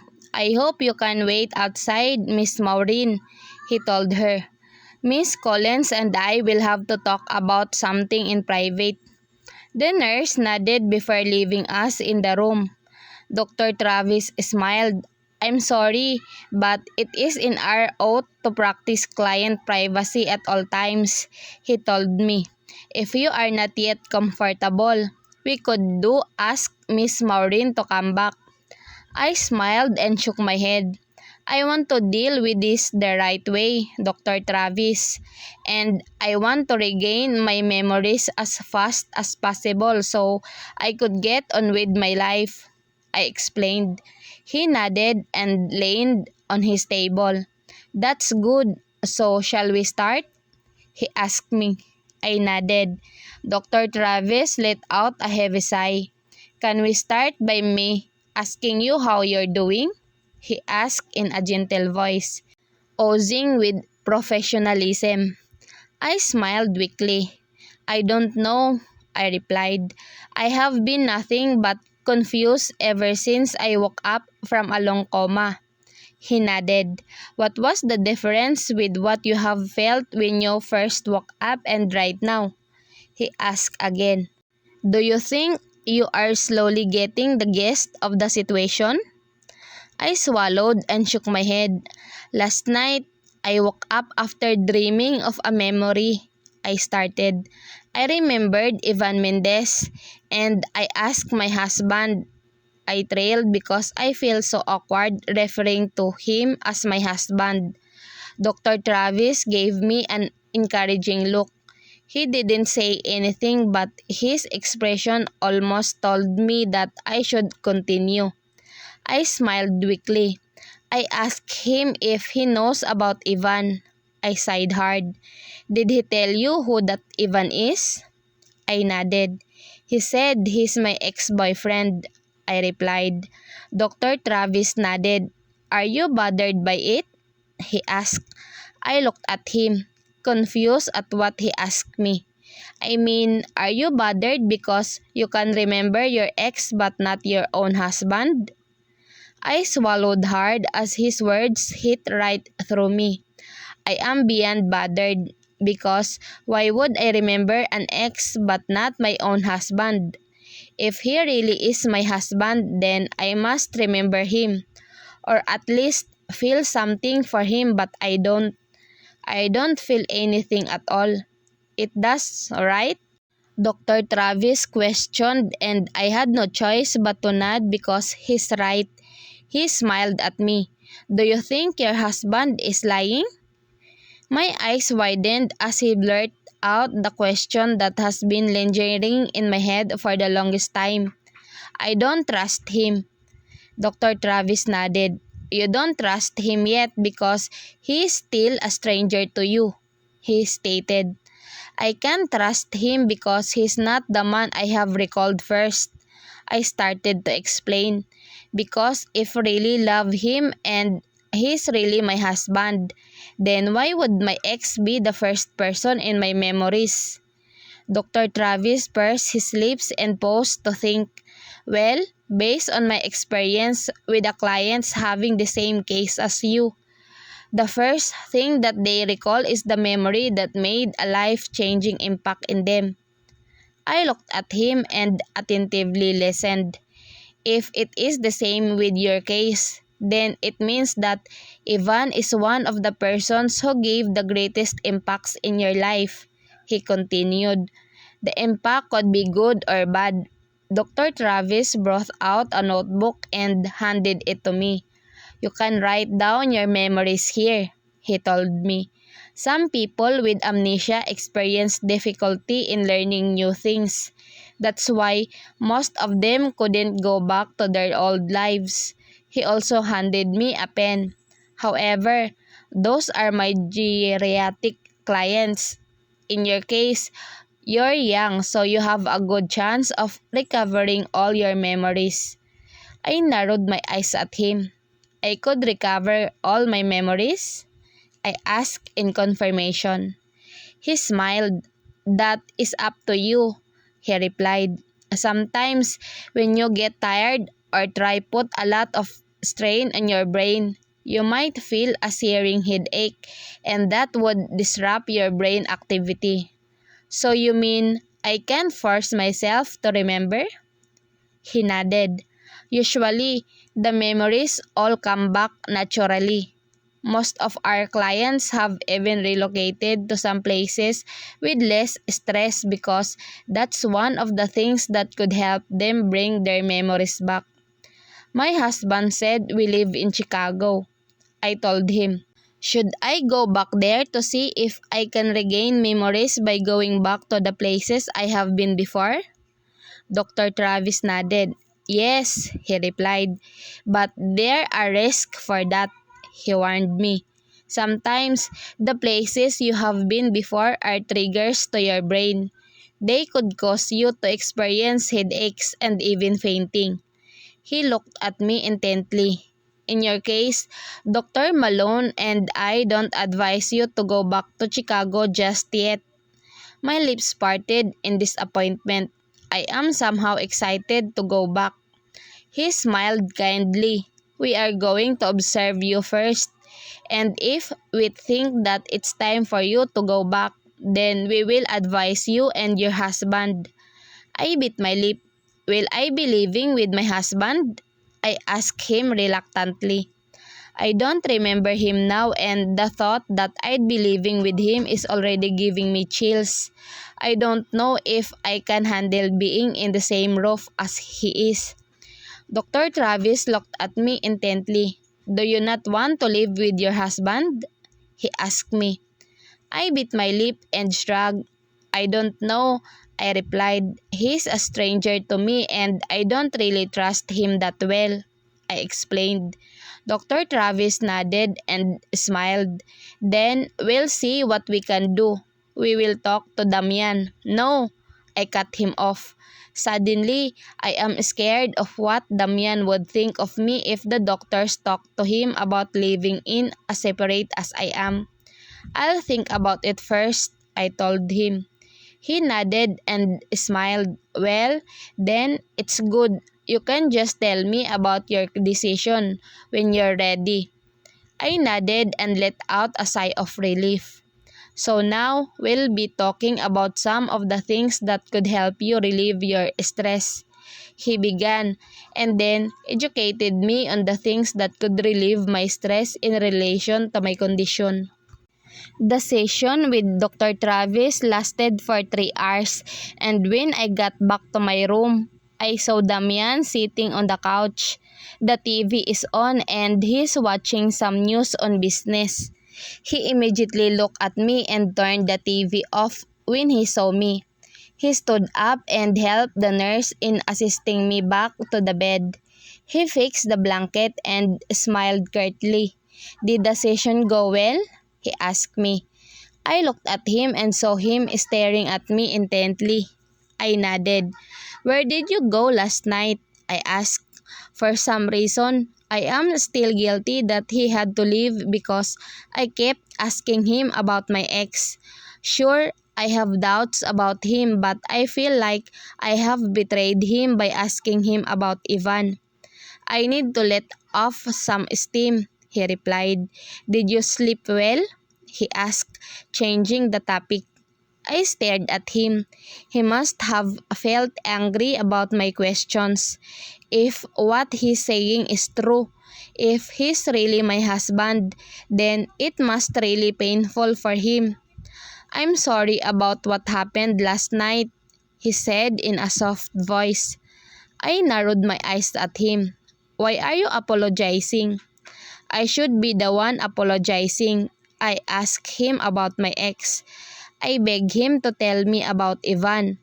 I even cried and yelled at him." He smiled weakly. "I should have not walked out on you like that," he replied. "You don't remember anything. I should have been more patient." My eyes widened and something seemed to have washed over me. I wanted a memory to flash into my brain, but I got nothing. "Don't worry, Cassandra. I'll only leave when you tell me to," he said as he reached for the loose strands of my hair and tucked them behind my ear. He was so careful because of the bandage around my head. "Are you mad at me?" I asked him silently. He shook his head and smiled painfully. I don't know why looking at him like this right now is making me feel sad, or maybe I'm just guilty. "I will never get mad at you," he uttered so softly. "I wish you could have all your memories back." I stared at him, waiting to feel something, but I really don't. I bit my lip. "I'm bored," I stated. "Is it okay for me to watch TV?" I asked. He narrowed his eyes and looked reluctant. In the end, he sighed and nodded. He stood up and got the remote from the couch to give it to me. "You think you can handle it?" he asked me. I nodded and turned the TV on. It was still on the show that he was watching before I came back from Dr. Travis. I let the channel stay there. I don't know what they are saying, but I was so curious at what he's watching, so I let it stay there. "Are you hungry?" he asked me. I looked at him and nodded. "But the lunch is coming in a while," I told him. He stared at me. "I'll still buy you food," he told me. "Wait, I'll call a nurse to stay with you while I'm gone," he said, and was about to call for a nurse when I held his hand. He stiffened and looked at me, guarded. I immediately let go of his hand. "I can manage," I told him sternly. "I'll just push the call bell when I need something." He gave me a knowing look, but I smiled at him, so he sighed, defeated. "Okay, I'll be fast," he told me before leaving the room. I watched him as he shut the door. I sighed and looked at the TV screen when I saw a news flash on the screen. Former actor Evan Mendez and heiress Sofia Han are set to marry each other in one of the most prestigious resorts in California this weekend. I narrowed my eyes on the screen as I heard Evan Mendez's name. There I saw a video of a man with shoulder-length brown hair with an Asian woman beside him. They are both smiling widely as they are being interviewed by the media. The two have been engaged for more than a year now. I shut my eyes as I felt a searing pain in my head. "Fuck," I cursed as I massaged my head. "Why?" I yelled at him. "Why did you not tell me you're getting engaged to some kind of Asian mafia daughter?" "Cassandra, she's not from a family of mafia," he yelled back at me. I threw the bag I was holding at him and he cursed out loud when it hit his chest. "What the f—" I glared at him, but deep me, I was shattering inside. He's been dating someone else while we were still in a relationship. He cheated on me and I don't know if I can even handle this pain in my chest. "How long, huh? How long have you been banging her behind my back?" I snarled as I got whatever I could grab and threw it again at him. "Cassandra!" he angrily yelled at me. I narrowed my eyes at him as I panted to slightly calm my system. "You do not have a right to shout at me like that, Ivan. You cheated on me." He shut his eyes and pinched the bridge of his nose. He set his eyes on me again, this time looking so tired of this conversation, so tired of me. "I'm sorry," he said in a calm voice. I watched him look so unsure of what he's going to tell me next. My heart broke at the sight of him. Seeing him feel like this is a difficult situation is definitely killing me softly. A million questions have crossed my mind. Why would he look at someone else? Why would he kiss someone else? Where have I gone wrong? What do I lack? Do you still love me? I asked him in a whisper as I prayed so hard to hear what I wanted to hear. He looked away, and that was what I needed to know what his answer is. If he still loves me, he would have said it straight to my face. Seeing him having hesitant to respond is enough for me to know that he doesn't love me anymore. I clenched my fist tightly as I walked to him. His eyes widened when he saw me in front of him. "Kisan," I didn't let him finish. I slapped him as hard as I could before walking out of the room. What an ashul. "Cassandra," I heard Damian's voice. He's holding my shoulders while trying to wake me up. "Cassandra," he called again, and I tried so hard to open my eyes, but this time, everything went black. "How's my wife?" I can hear Damian speak. His voice is laced with worry. "She's fatigued," a voice replied. I know that voice. It's my doctor's voice. I cannot be mistaken. "What happened?" Dr. Malone asked. I heard a harsh sigh. I was about to go and buy her food, but I heard her screaming in pain before I could even go far, Damian replied. And then she fainted while she was in arms. My eyes are closed and I feel so weak. I don't think I can move a finger right now. I can't even open my eyes to see what's happening. I already told you, she can have moments like this, especially when she is triggered, Dr. Malone replied. How did her session with Travis go? Damian didn't reply. No one talked. I don't know for how long, but I believe it's long enough. She started to remember things. Damian spoke after a moment of silence. Dr. Malone hummed. Let me run tests on her now, and when she wakes up, what did she say she remembered? I heard another loud sigh from Damian. She remembered Ivan, her ex? Yes, she kept on asking me about him. I heard a soft chuckle. I'm guessing it's from Dr. Malone. Are you jealous? Damian didn't respond, but I heard Dr. Malone's laugh. Now I wonder what Damian did to make my doctor laugh. It's not funny, Damian lazily drawled. I can't even imagine him rolling his eyes. Sorry, I just remember the times you were always jealous of the men around her. Dr. Malone muttered, Alright, I'm done. I'm gonna come back later to explain the results. Damian didn't speak, but when I heard the door closing, I already know that Dr. Travis left the room. I heard a chair being pulled and suddenly, I felt a warm hand covering mine. Damian caressed his thumb over the back of my palm. What am I going to do with you? He asked in a soft and pained voice before I felt him kissing the back of my hand. Pain crossed my chest as I heard him this way. I want to tell him to stop hurting, but how would that be if I can't even console myself? I slept all day and didn't even notice when I actually fell asleep because when I opened my eyes, I can already see the moonlight from the window of the hospital room. Damian was standing and looking out the window. When I was trying to sit up from the bed, I groaned a little as I felt a little headache making him look my way.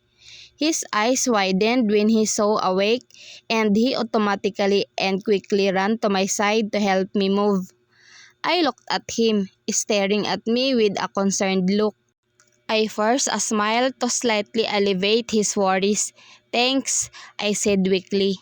He pursed his lips in a thin line before nodding. Are you hungry? He asked softly. I looked at the bedside table and saw a tray of food. Yes, I replied. Damian pulled the bedside table over. He opened the sealed foods one by one before looking at me. What do you want to eat? He asked as he took the spoon and was preparing to get what I would tell him to get. There is a soup, a rice meal, a fruit, and a small slice of brownie. The soup is fine, I replied. Have you eaten?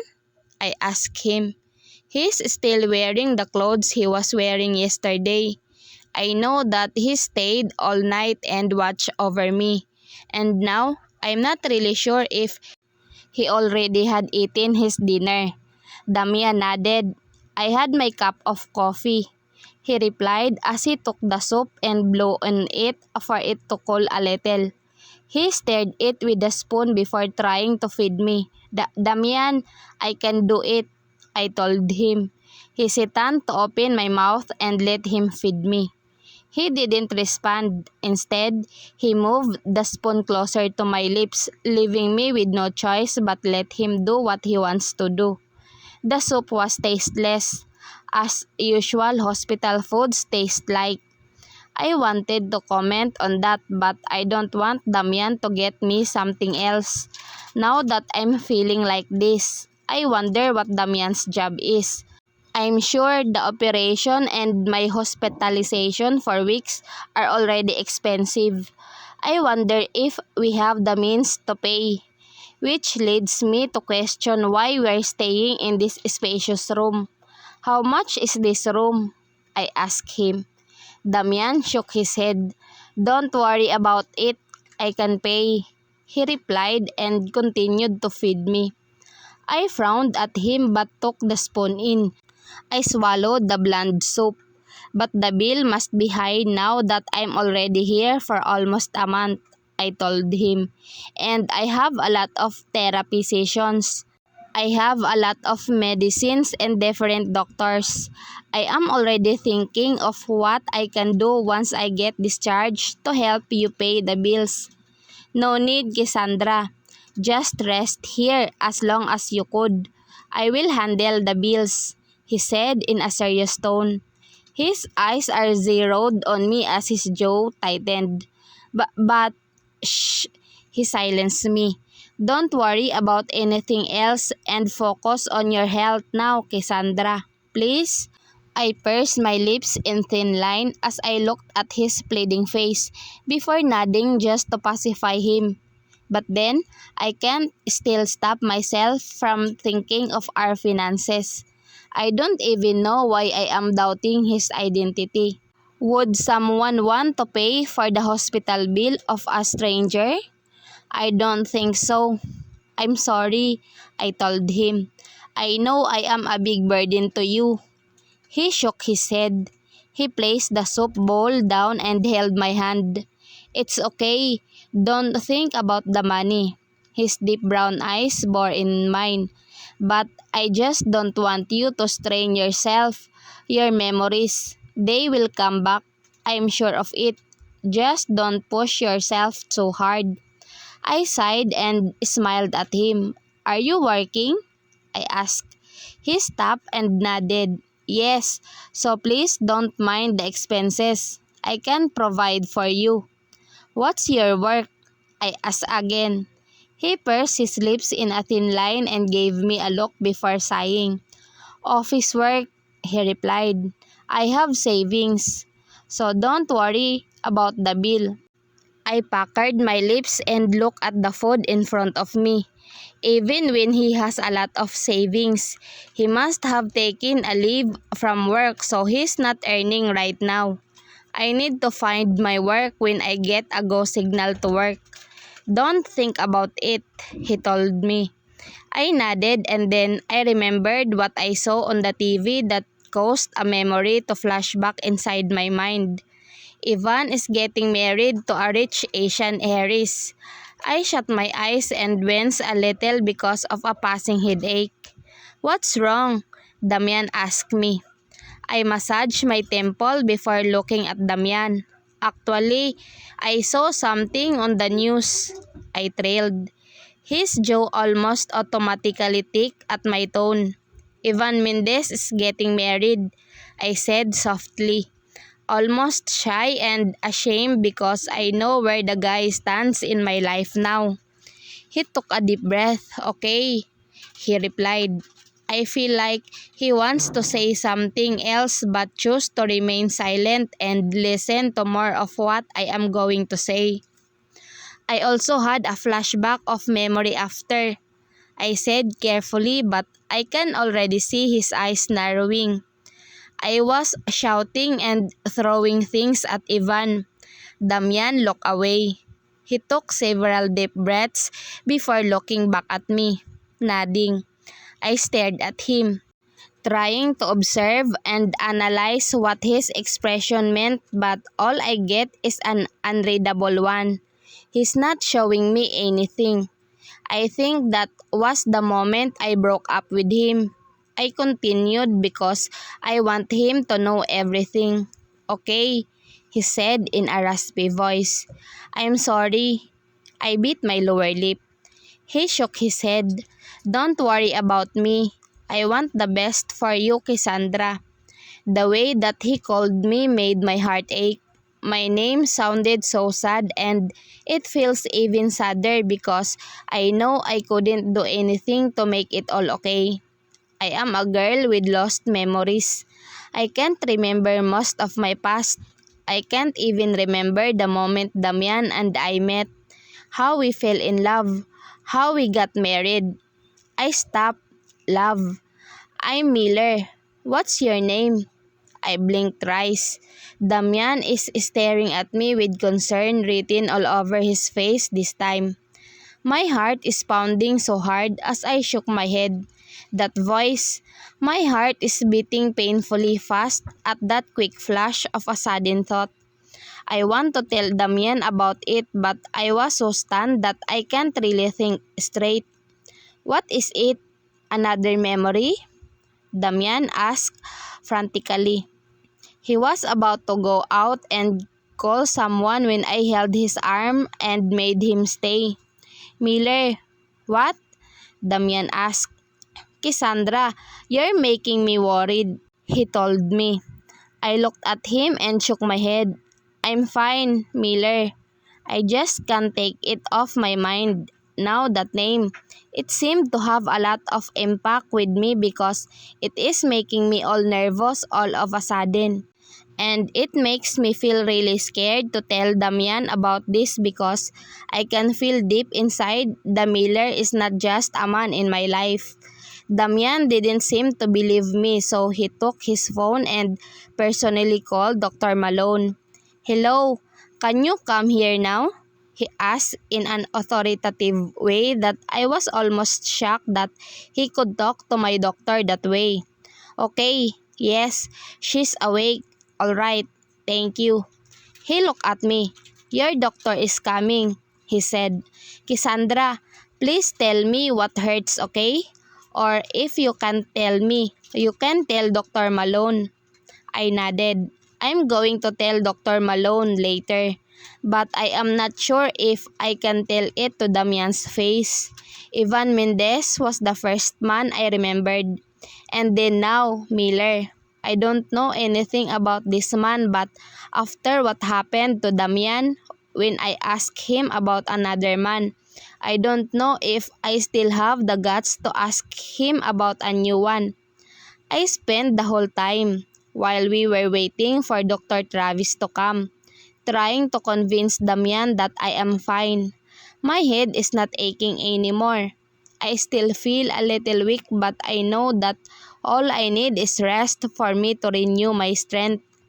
I am good, I told Damian. You just had a headache, he stated in full conviction. I frowned and was about to explain when the door opened, revealing Dr. Malone in his immaculate white coat. He smiled at both Damian and I. Good afternoon, he greeted. I smiled.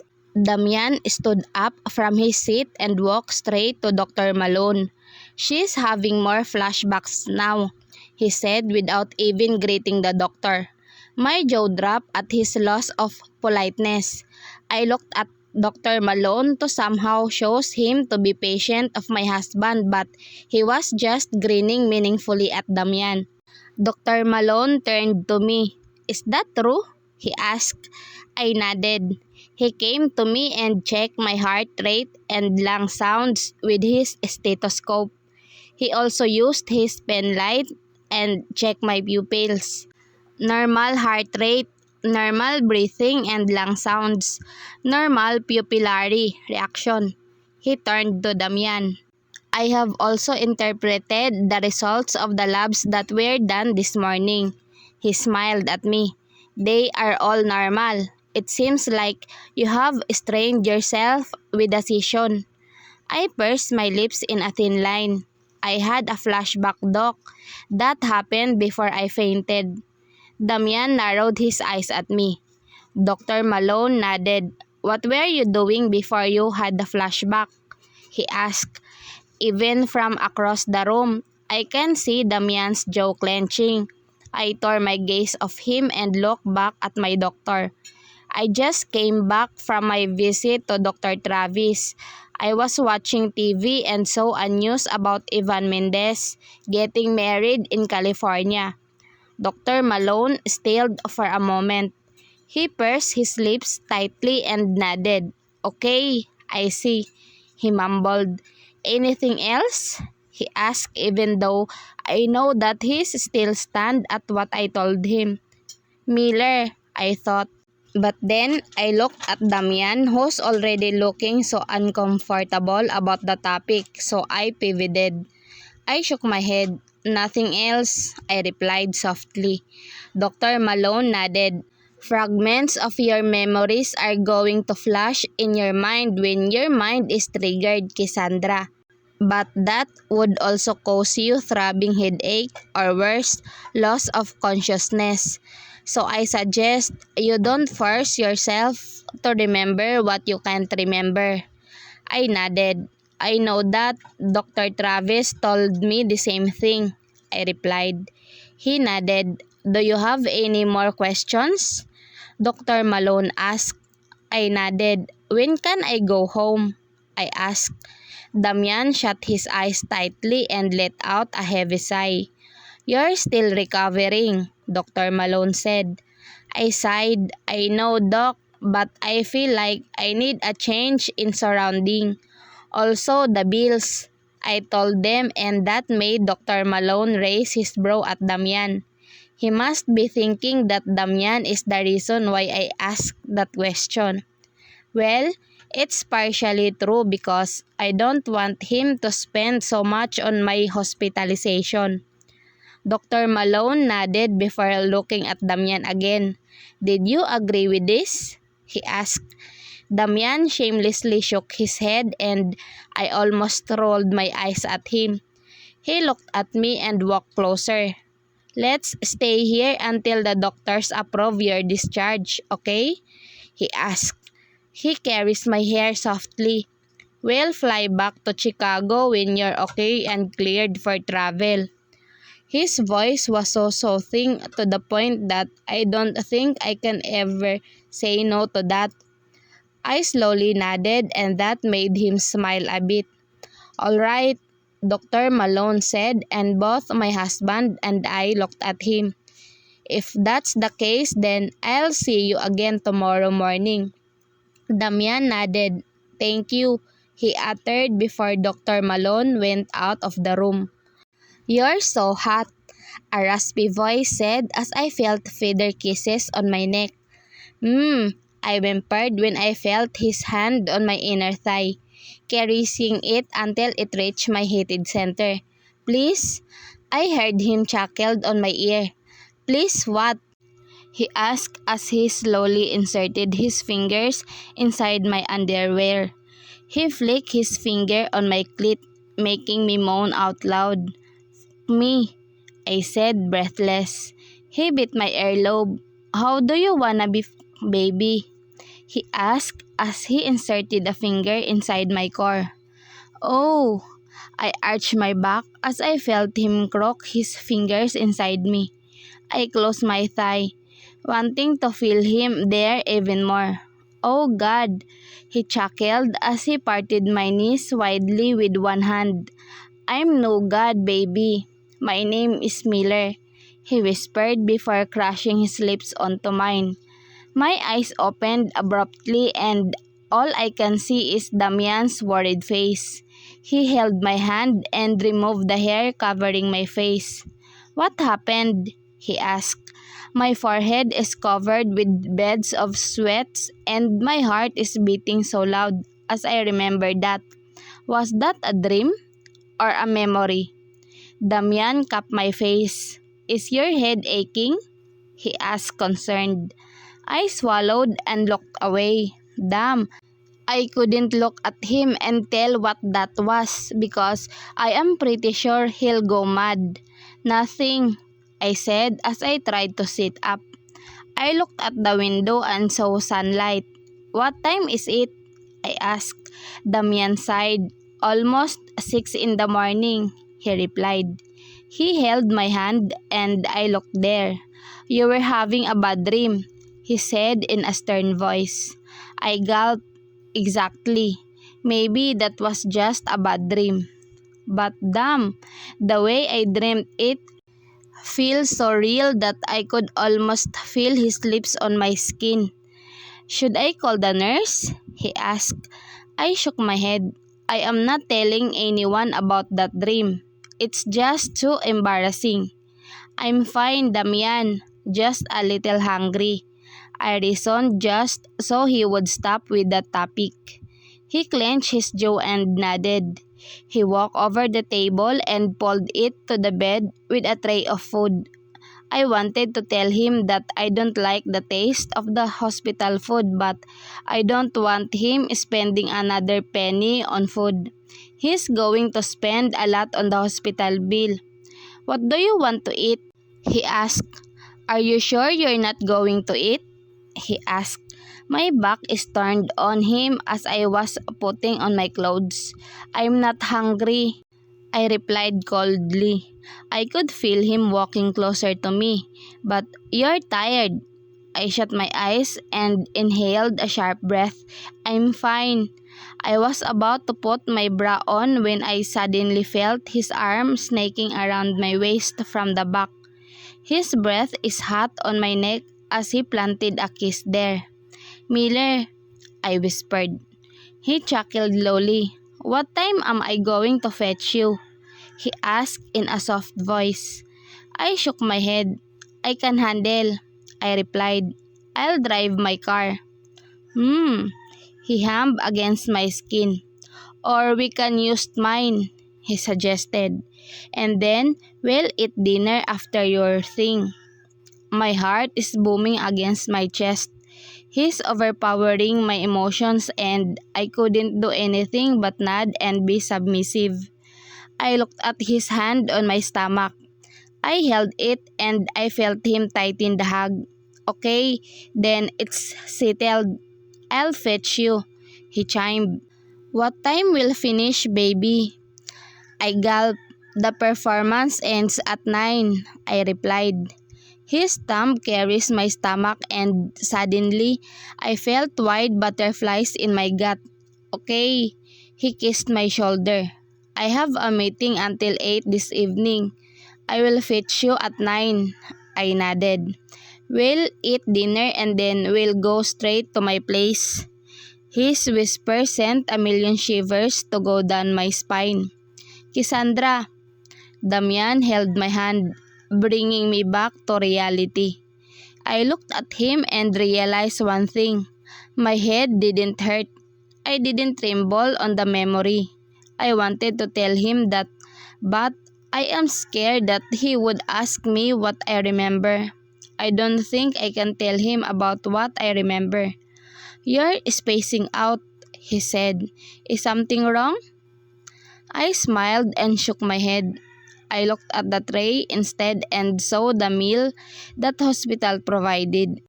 "I'd like the perks too," I told him. He nodded and removed the cover of the meal I said. He looked focused as he stirred it using the spoon and fork. I stared at him and somehow I wonder how Miller looks like. I have met him several times in my memories or dream, but I never really knew how he looked like. Makes me wonder if he's real or not. When I first thought of Ivan, I saw him and it wasn't this mysterious.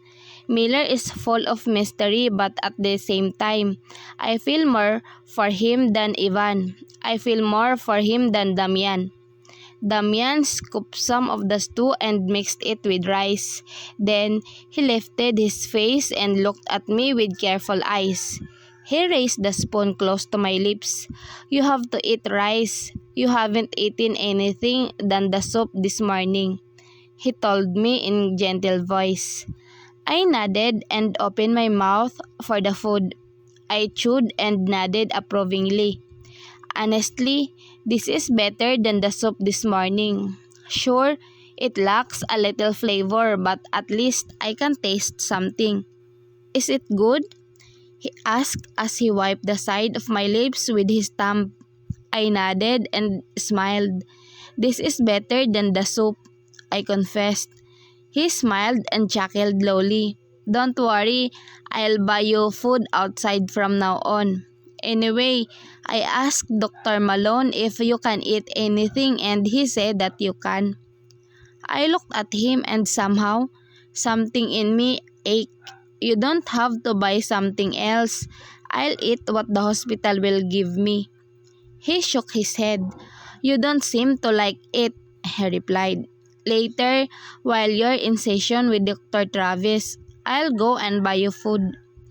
I bit my lip. I don't think I can do anything about it. He looked so determined about it and I don't want to spoil his mood. I'm just really worried about the hospital bills, I said. Damian shook his head. Don't worry about it. You have insurance and I have already set aside the money to pay for your bills. My face brightened at what he said. I smiled widely. Really? He smiled and nodded. Yes, so don't worry about it anymore, he told me as he continued to feed me. I was feeling better after knowing that. I ate everything on the plate and even ate the banana on the side. Damian ate the vegetables and the dessert. I went to Dr. Travis' office, a little bothered by the memory I had just a while ago. I don't know how I'm going to tell him that. What if it was only a random dream? What if it's not a memory? That would be so embarrassing. Dr. Travis is wearing a blue polo shirt and a pair of khaki pants. He was fixing something on his shelves of trophies. He looked at me and the nurse. Good morning, he told us. I smiled meekly. Good morning, Doc, I greeted back. He walked towards me and helped me sit on the chair before walking to his table. Are you okay? I heard from the nurses that you passed out yesterday because of a memory, he uttered before sitting. I nodded. I saw a news about Ivan Mendez getting married, I replied, and then I remembered something. He nodded and pursed his lips. Is your head aching now? He asked me and I shook my head. Then can you tell me what you remembered if you are comfortable? I licked my lips and nodded. I have to see what I would feel if I tried to confess it all to someone else. I took a deep breath before telling him everything that I recalled from the mere news. Dr. Travis was just nodding, seemingly encouraging me go on. And when I was done, he let me rest for a few seconds before finally talking. I think you are starting to get flashbacks because of some stimuli, he started. They could still give you headaches because your brain is still adjusting to the new information from your past. I nodded and listened attentively. We could use that method of gaining your memory back if the first way isn't going to work, he started. The first method is hypnosis. You will be placed in a reclining chair where you will listen to everything I say and try to concentrate your inner thoughts to a certain object in your mind. When are we going to start with that, Doc? I asked. He smiled. I'll have to speak with Dr. Malone and your other doctors first, and I'll have to talk to your husband about this as well. You will need to undergo more tests in order to assure that you are ready for this kind of therapy. I nodded. He gave me a look. Do you have anything to say? He asked me. You look conflicted. Do you have anything else to say?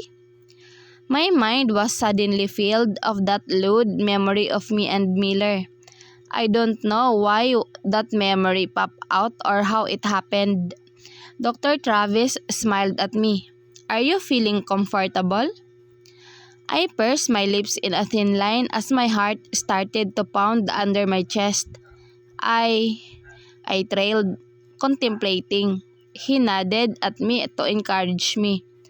I actually remembered something else, but I am not sure if it's a dream. He nodded. Can you tell me? I took a deep breath and nodded. I recalled someone named Miller. I finally blurted out.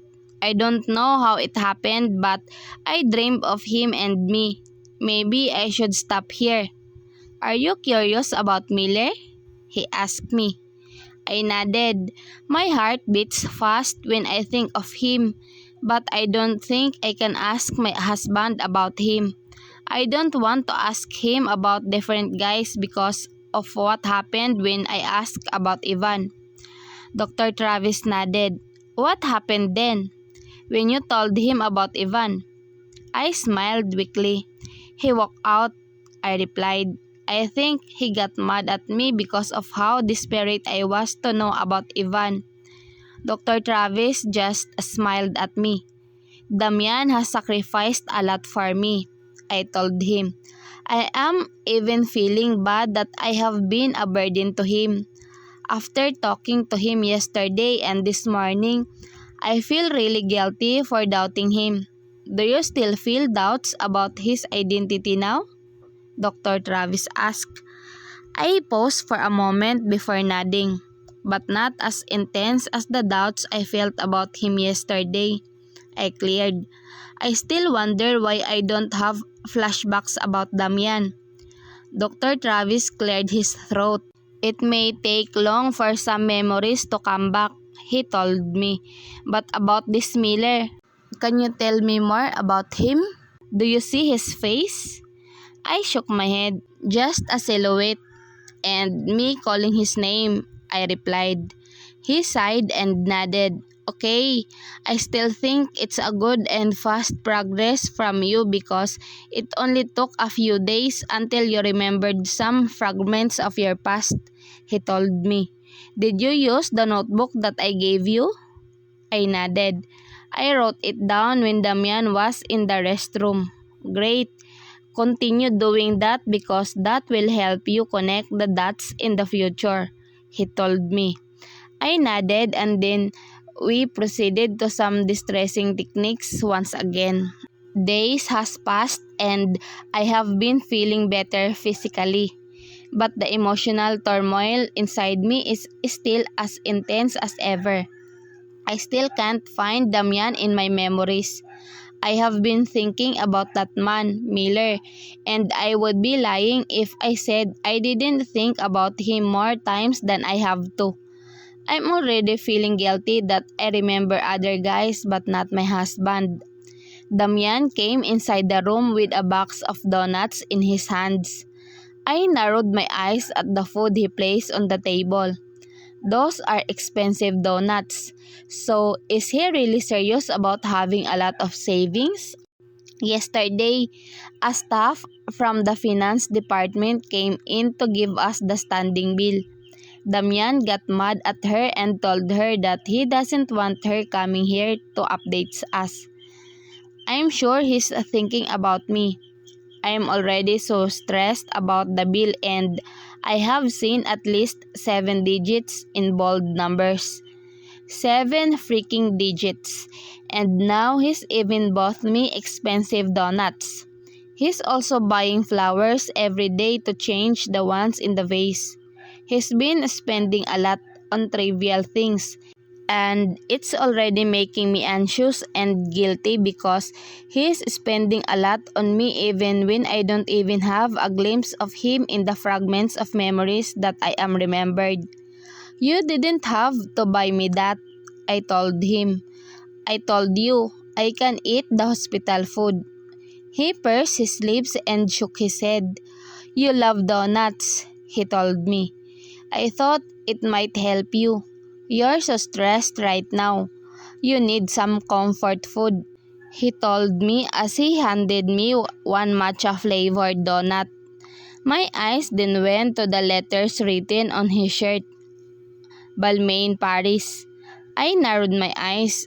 I guess I have seen that in one of the fashion shows I have been watching on the TV. It's an expensive brand, and he's only wearing it here in the hospital. Are you rich? I couldn't help but blurt out. Damian's eyes widened and his lips parted due to the surprise brought about my question. Why would you ask that? He asked me. I have enough to pay for your bills and for the rest of your treatment. I had a glimpse of the bill yesterday. It's 7 digits, at least $1 million or more. And that's only the standing bill. I don't know when I would get out of this but I have millions, don't worry, he cut me off. My jaw dropped. So you're rich? Just enough, he replied. Why are we talking about this? I sighed. Because I don't understand why you have to spend a lot for me, I replied. He narrowed his eyes at me. His jaw is clenched tight. You are my wife. I'll spend my every penny for you, for your recovery. So please don't think about the expenses and just focus on getting your memories back. That shut me up. He's my husband. I am his responsibility. He'd do everything for me. But I don't know if he's only telling me that so I'd shut up. I really want to remember him. I badly want to know about him. I am so sick of remembering other guys. I am also already getting impatient. I know that my doctors told me that it could take a few months to gain my memories back, but I am still getting impatient. I want a glimpse of Damian in my head. I want to see him and I want to relieve myself from all the doubts I feel for him. But no matter how hard I tried, I still cannot feel him. I still cannot remember him. And that's frustrating. Later in the day, I got cleared for the hypnotic therapy. I have undergone a lot of tests before finally getting cleared. Are you okay? Damian was the one who was pushing the wheelchair. I nodded. I'm a little nervous, I confessed. The nurse who was with us smiled reassuringly. I smiled back before looking at Damian, who seemed to be serious. Dr. Travis said that if this is a success, then we could get discharged. I was anxious but I was hopeful that this would work.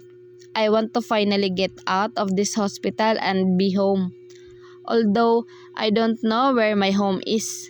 Damian told me that we live in Chicago and not in Vegas. But when I get discharged, we'll be renting a small house. And since we are from Chicago, I don't think Damian can go back to work. Maybe we'll just find our part-time work here for the meantime. The door opened and Dr. Travis is there talking to another doctor. He looked at us and dismissed the doctor who I think is his subordinate. Dr. Travis went forward to shake hands with Damian before smiling at me. Congratulations on getting cleared for hypnotic therapy, Miss Collins, he told me. Mrs. Compton, Damian corrected. Dr. Travis raised his brow at Damian, who looked pissed at the doctor. Mrs. Compton, he told me. Are you ready?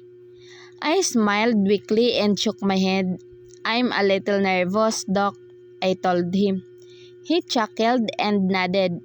We'll have a few distressing exercises before we start with the therapy, he told me. Do you want your husband inside?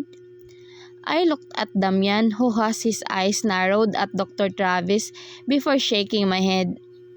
I want to concentrate on the therapy, I told Dr. Travis. I heard a deep sigh from Damian. I looked at him and he smiled at me curtly. I'll be waiting outside, he said as he started to go outside the door. I bit my lip and watched him leave, but just before he could close the door, I called him. Damian, please don't go anywhere, I told him. Wait for me outside. His eyes widened a bit before seeing a ghost of smile on his lips. He cleared his throat and nodded. I will not leave, he said like a promise before closing the door. I smiled unknowingly before looking at Dr. Travis, who was in all smiles too. Shall we start? He asked me. I nodded eagerly. This better be successful. Dr. Travis made me do the distressing techniques and exercises we have been doing for days now, and somehow, they help in calming my senses. Also, Dr. Travis lit up a scented candle and I think it helped me even more. Are you finally relaxed? He asked me. I nodded as I was reclined on the chair with my eyes fixed on the chandelier. Now, Close your eyes and start picturing yourself in this moment, Dr. Travis instructed softly. I tried to do what I was told. I am sitting on a reclining chair, facing the chandelier. Now, try to focus on the recent memory that you have remembered, he said in a soothing voice. Try to focus from there and start trying to get in that moment. Miller. It was me, whispering his name in my imagination. But I was alone. No one was there with me. Do you see him? Dr. Travis asked me. I shut my eyes and tried to focus on the image of myself in my brain again. I am in a huge bed with blankets wrapped around me. Miller, I whispered as I saw myself walking out of the bed, with the blankets wrapped around my body. I walked behind a man and hugged him from the back. Miller, my heart started racing fast and I couldn't help but open my eyes. Dr. Travis watched me as I sat up on the reclining as tears started flowing down my face. Sobs came out of my mouth suddenly and I could feel my heart clenching in pain. Did you remember something? Dr. Travis asked me as he handed me a box of Kleenex. I shook my head but I remained clutching on my chest. My heart is aching with that memory of me and Miller. I continued to cry hard. Mrs. Compton. Dr. Travis called me but I couldn't stop the tears from falling down my face. I kept on crying like I did something grave. I kept on crying like I did something that cannot be reversed, like no apology was going to make it alright. I heard the door opening and the next thing I knew, I was already enveloped in Damian's arms. He hugged me from the side and planted kisses on my temple. It's going to be alright, he whispered, but my heart is still breaking apart.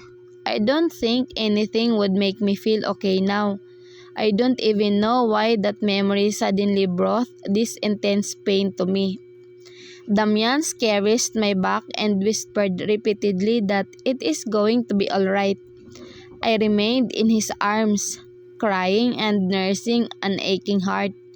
Do you want to go back to the room? He asked me softly. I nodded. I looked at him and saw him staring back at me intently. He reached for my face and wiped my tears. He smiled weakly. Well, then we'll go back, he told me before looking at Dr. Travis. Okay, Mr. Compton, I think it's best for her to go back to her room first, Dr. Travis said to my relief. I talked to Dr. Malone about the progress of her treatment. Damian nodded before immediately calling the nurse to check on me before going back to the room. He was holding my hand the whole time and even carried me to sit on the wheelchair. We bade goodbye to Dr. Travis before heading back to my room. Damian was extra careful that day. I can feel that he's being delicate on me after seeing me break down from my first session with the hypnotic therapy. I smiled weakly. I'm sorry about earlier, I told him. He bit his lower lip and nodded. It's okay, he said as he caressed my hair. Are you tired? You should rest. I nodded and didn't argue anymore. After all, I don't think I can get through the awkwardness right now. I was crying for another guy and not him. There's no way I could tell him that. He pulled the sheets and covered me until my chest. Go to sleep. I'll talk to the doctor later, he told me. I nodded and let out a small smile before rolling to side. I can't go back now. It's Damian's voice. I know. Just tell him to do it for me first, he said, sounding so pissed off at whoever he's talking to on the phone.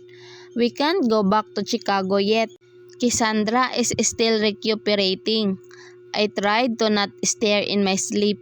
She still doesn't remember me, he mumbled, and I could hear pain from the sound of his voice. I don't know. Malone said it's going to take weeks or longer. He paused. Not yet, but I'll deal with them when I get back. I bit my lip. Is he already being called to report to work? Maybe I could ask the doctors for a travel clearance so he could go back to work. He's spent a lot on me, and even though he tells me I am his wife and he's willing to pay for everything, I still felt guilty for being a burden. Just tell him to deal with it first. I'm on leave, Sage. Please do it for me this once. Cassandra needs me, he said. Sage? I frowned because the word doesn't ring a bell. Who is Sage? Is he his office mate? I don't know. I don't know yet. I want the doctors to take their time on my wife. I don't want her to lose her memories. A swelling feeling in my chest surfaced when I heard that from him. He wants me to remember everything. He wants me to recover my memories. And here I am, not even having any memory of him. I wonder when I would start to remember Damian. I am so excited to know how we feel for each other. I am so excited to shrug off the miller in my head. Yes, don't call me, he said before the room was silent again. I waited for a few moments before I finally stirred from my sleep. Damian immediately walked towards me and held my hand. I opened my eyes and saw him looking at me with worried eyes.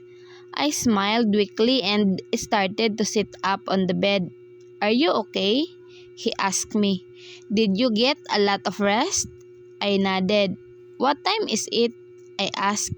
Damian looked at his watch, and this is the first time that I saw the brand of his wristwatch. Rolex. I narrowed my eyes and tried to remember where I have seen that word. It's 3:50, he replied. You haven't eaten lunch. What do you want to eat? What's the menu? He looked at the tray. Salmon, rice, and a bit of jelly, he replied. Do you want to eat something else? He asked me. I shook my head. I'm good. I'll just eat that, I told him. I ate and brushed my teeth when Dr. Malone came with Dr. Travis. Damian was sitting beside as the doctors greeted us. How are you feeling now, Mrs. Compton? Dr. Travis asked. I smiled. Better, I replied. Dr. Malone nodded. We have already talked about your discharge plan, he started. My eyes brightened. I really want to be discharged now. I really want to leave the hospital because I am already so worried about the bills. Dr. Malone chuckled when he saw my reaction. We'll run some tests on you tomorrow and then we'll discharge you by the next day if the results are clear and normal. Dr. Travis nodded. You will have a session with me 3 times a week for the first weeks until we see progress. He looked at Damian. It would also be better if she stays at home. Dr. Malone and I think that the hospital is stressing her out because of the bills. Damian let out a heavy breath. Isn't this too soon? He asked. I turned to him and frowned. Did he want me to stay here for a longer time? I want to be discharged, I told him. He sighed and gave me a look. What if it's too early? I'm fine, I replied. He raised his brow. You didn't seem fine a few hours ago. I frowned even more. I'm okay. That was just because of a memory. He stared at me for a few moments before sighing hard in defeat. Fine, but one headache and we are back here, he told me in a warning. I smiled and nodded. Thank you. I'm finally leaving this hospital. We went home to a hotel. Damian didn't want to tell me, but I know that this hotel room is expensive. This was our hotel room before you get into the accident, he told me, and I'm sure that he didn't want to tell me that because he sounded so reluctant. If I hadn't forced him to tell me. He would continue lying to me. I looked at him in disbelief. Did you mean you were also paying this room while I was in the hospital? I asked. Because if that's the case, then he is spending even more on me. Damn. He let out a heavy sigh. It's okay, Cassandra. Don't think about it. Don't think about it? I scoffed. You have paid more than $1 million in the hospital. I can pay more if it's for you, he told me. Don't think about it. I have funds that could last us more than when you could think of, Kes. Don't fight with me now. I narrowed my eyes at him as he sat on the couch. I have therapists. He nodded. I'm gonna pay for all of them. I pursed my lips. Are you rich? I know I have asked him this one before, but I want to know the real answer now. He said his money is just enough. How is this just enough? By the looks of the room, it already reeks of Benjamins. He sighed and looked at me. I already answered that question, he told me. I work in the office. I have a lot of savings. He continued.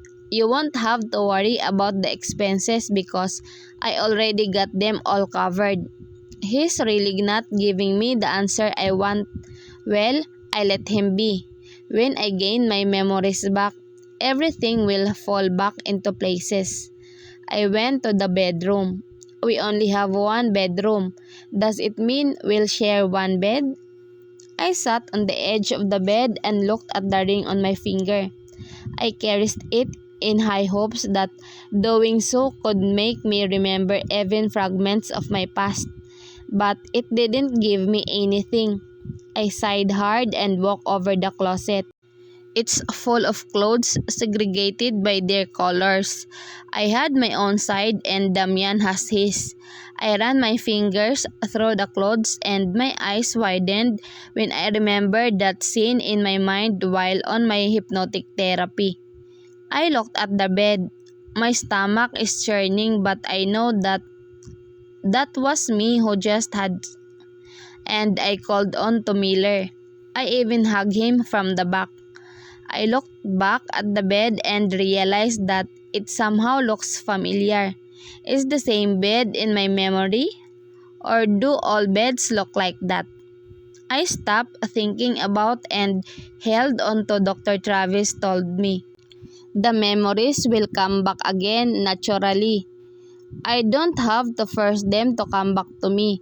Besides, I have a lot of therapies. Damian is doing everything to help me bring my memories back. I need to at least do something to help him back. I should remember him. My diet has always been regulated by a nutritionist that Damian hired. She coordinates the food she's cooking with my doctors. I already told Damian that it was not necessary, but he insisted. Last night, I even saw him browsing some houses near the beach on his phone. I already know that it's because Dr. Travis said that the beach would at least help me distress because that is what happened to his other patients. Are we moving somewhere? I asked Damian while we were on the dining table. He looked at me with his brows arched. I saw you looking for some houses to rent near the beach.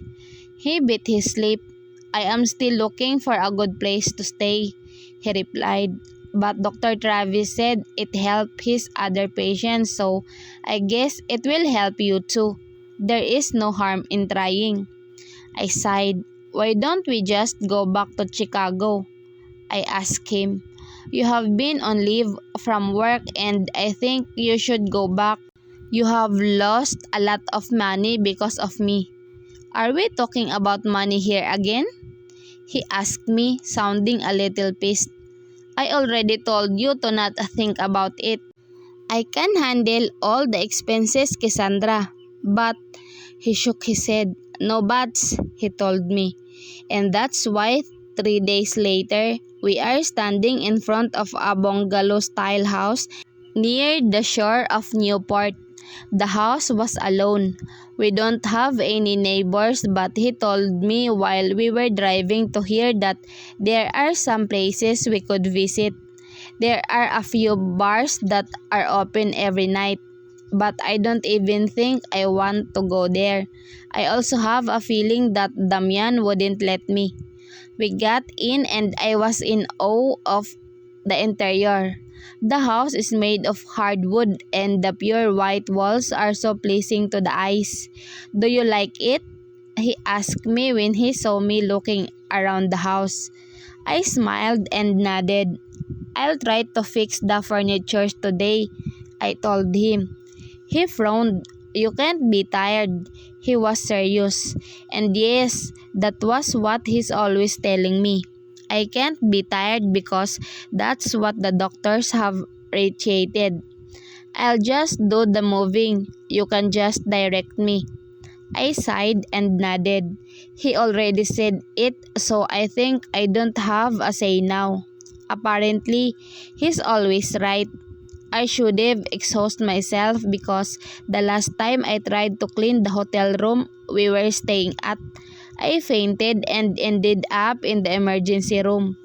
Damian wanted me to be confined but I begged him not to. I don't want to stay in the hospital anymore.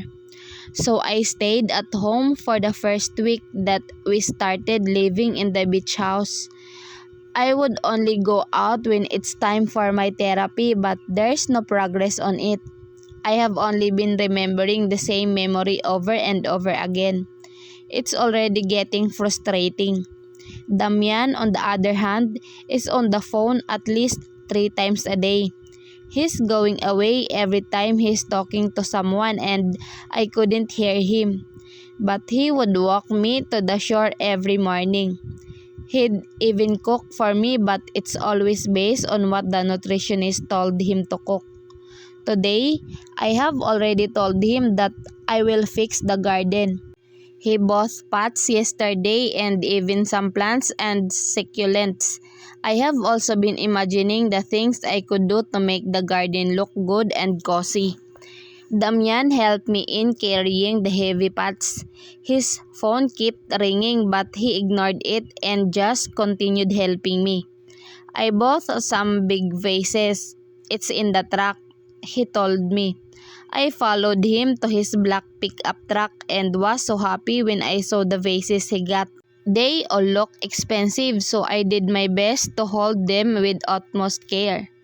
When the roses bloom, it would be good for the vases, I told him. He smiled and nodded. You have a lot of daffodils and carnations too. I'm sure our house will be filled with colors.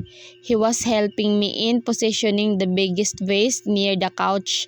I think I'm going to make some glittery artificial flowers for this one, I told him while smiling at the huge vases. I'm sure they will be beautiful, he told me, and for some reason, I smiled genuinely. Are you bored at home? Dr. Travis asked when I came back for the therapy. So far, he adjusted the schedule to once a week. He said I have been showing good results from the therapy. I might not notice it for now but the results will show later on. I wonder what the results would be. I am busy with the garden doc, but I also want to go out and work, I replied, but Damian won't let me. Dr. Travis smiled. Of course, your husband wouldn't want you tired, he replied, which leads me to my next question. How are you with your husband? I swallowed and grinned weakly. I am not sure, I replied in all honesty. We are good. We don't fight unless it's about him spending a lot of money on me. We have been living normally. I don't know how to explain or describe how my relationship with Damian is. I don't even know what's normal between us. I don't even know how it should be between us. Amnesia sucks and I hate it even more now that I am asked that question. Dr. Travis nodded. But do you think you are more comfortable with each other now? I nodded. I think so, Doc, I replied, and I don't really think about the doubts I have of him now. I think instead of saying that I am getting more comfortable, I think I am getting more accustomed to his presence. I am already used to his presence, and besides, he helped me in the household chores. He also helps in gardening. He even walks with me on the shore. That is good, Dr. Travis said. I nodded, but I still don't remember anything about him. Dr. Travis sighed. It will take time, but for now, you have to keep on doing the things that relaxes you so you wouldn't be stressed, he advised. Can I work? I asked him all of a sudden.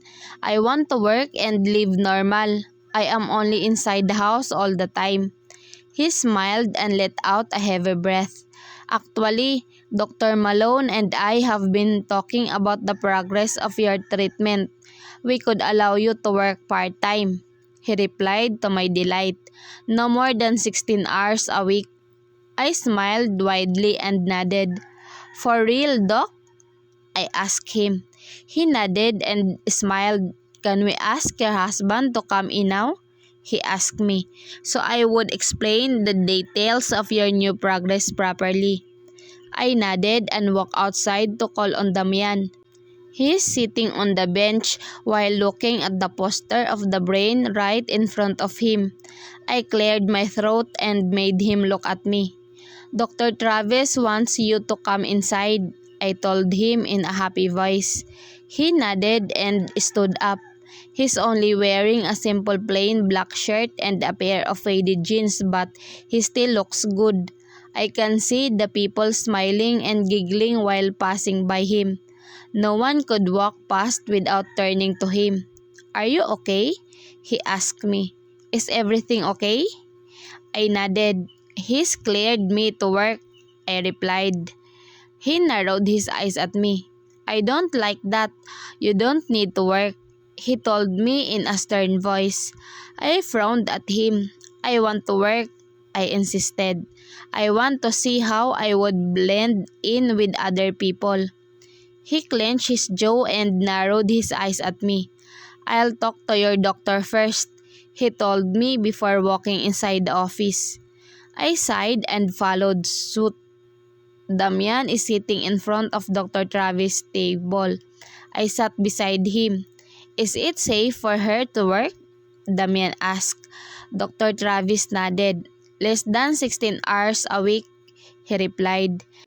She's been performing on the therapist and she's on the right track of progress.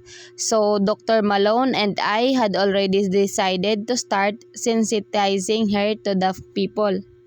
Damian narrowed his eyes at the doctor. What if she faints? He asked. The last time she worked, she ended up in an emergency room. I pouted. Damian doesn't like me to work. I have figured that out, but I have never really realized how much he hated it until now. Dr. Travis sighed. She will always have that tendency. However, we can't stop her from going back to blending in with other people just because of that risk, he started. That's why we are only allowing her 16 hours a week for now. And when she's adjusted, we'll go for 20. It's a gradual increase until she can live normally again. Damian clenched his fist on top of his lap.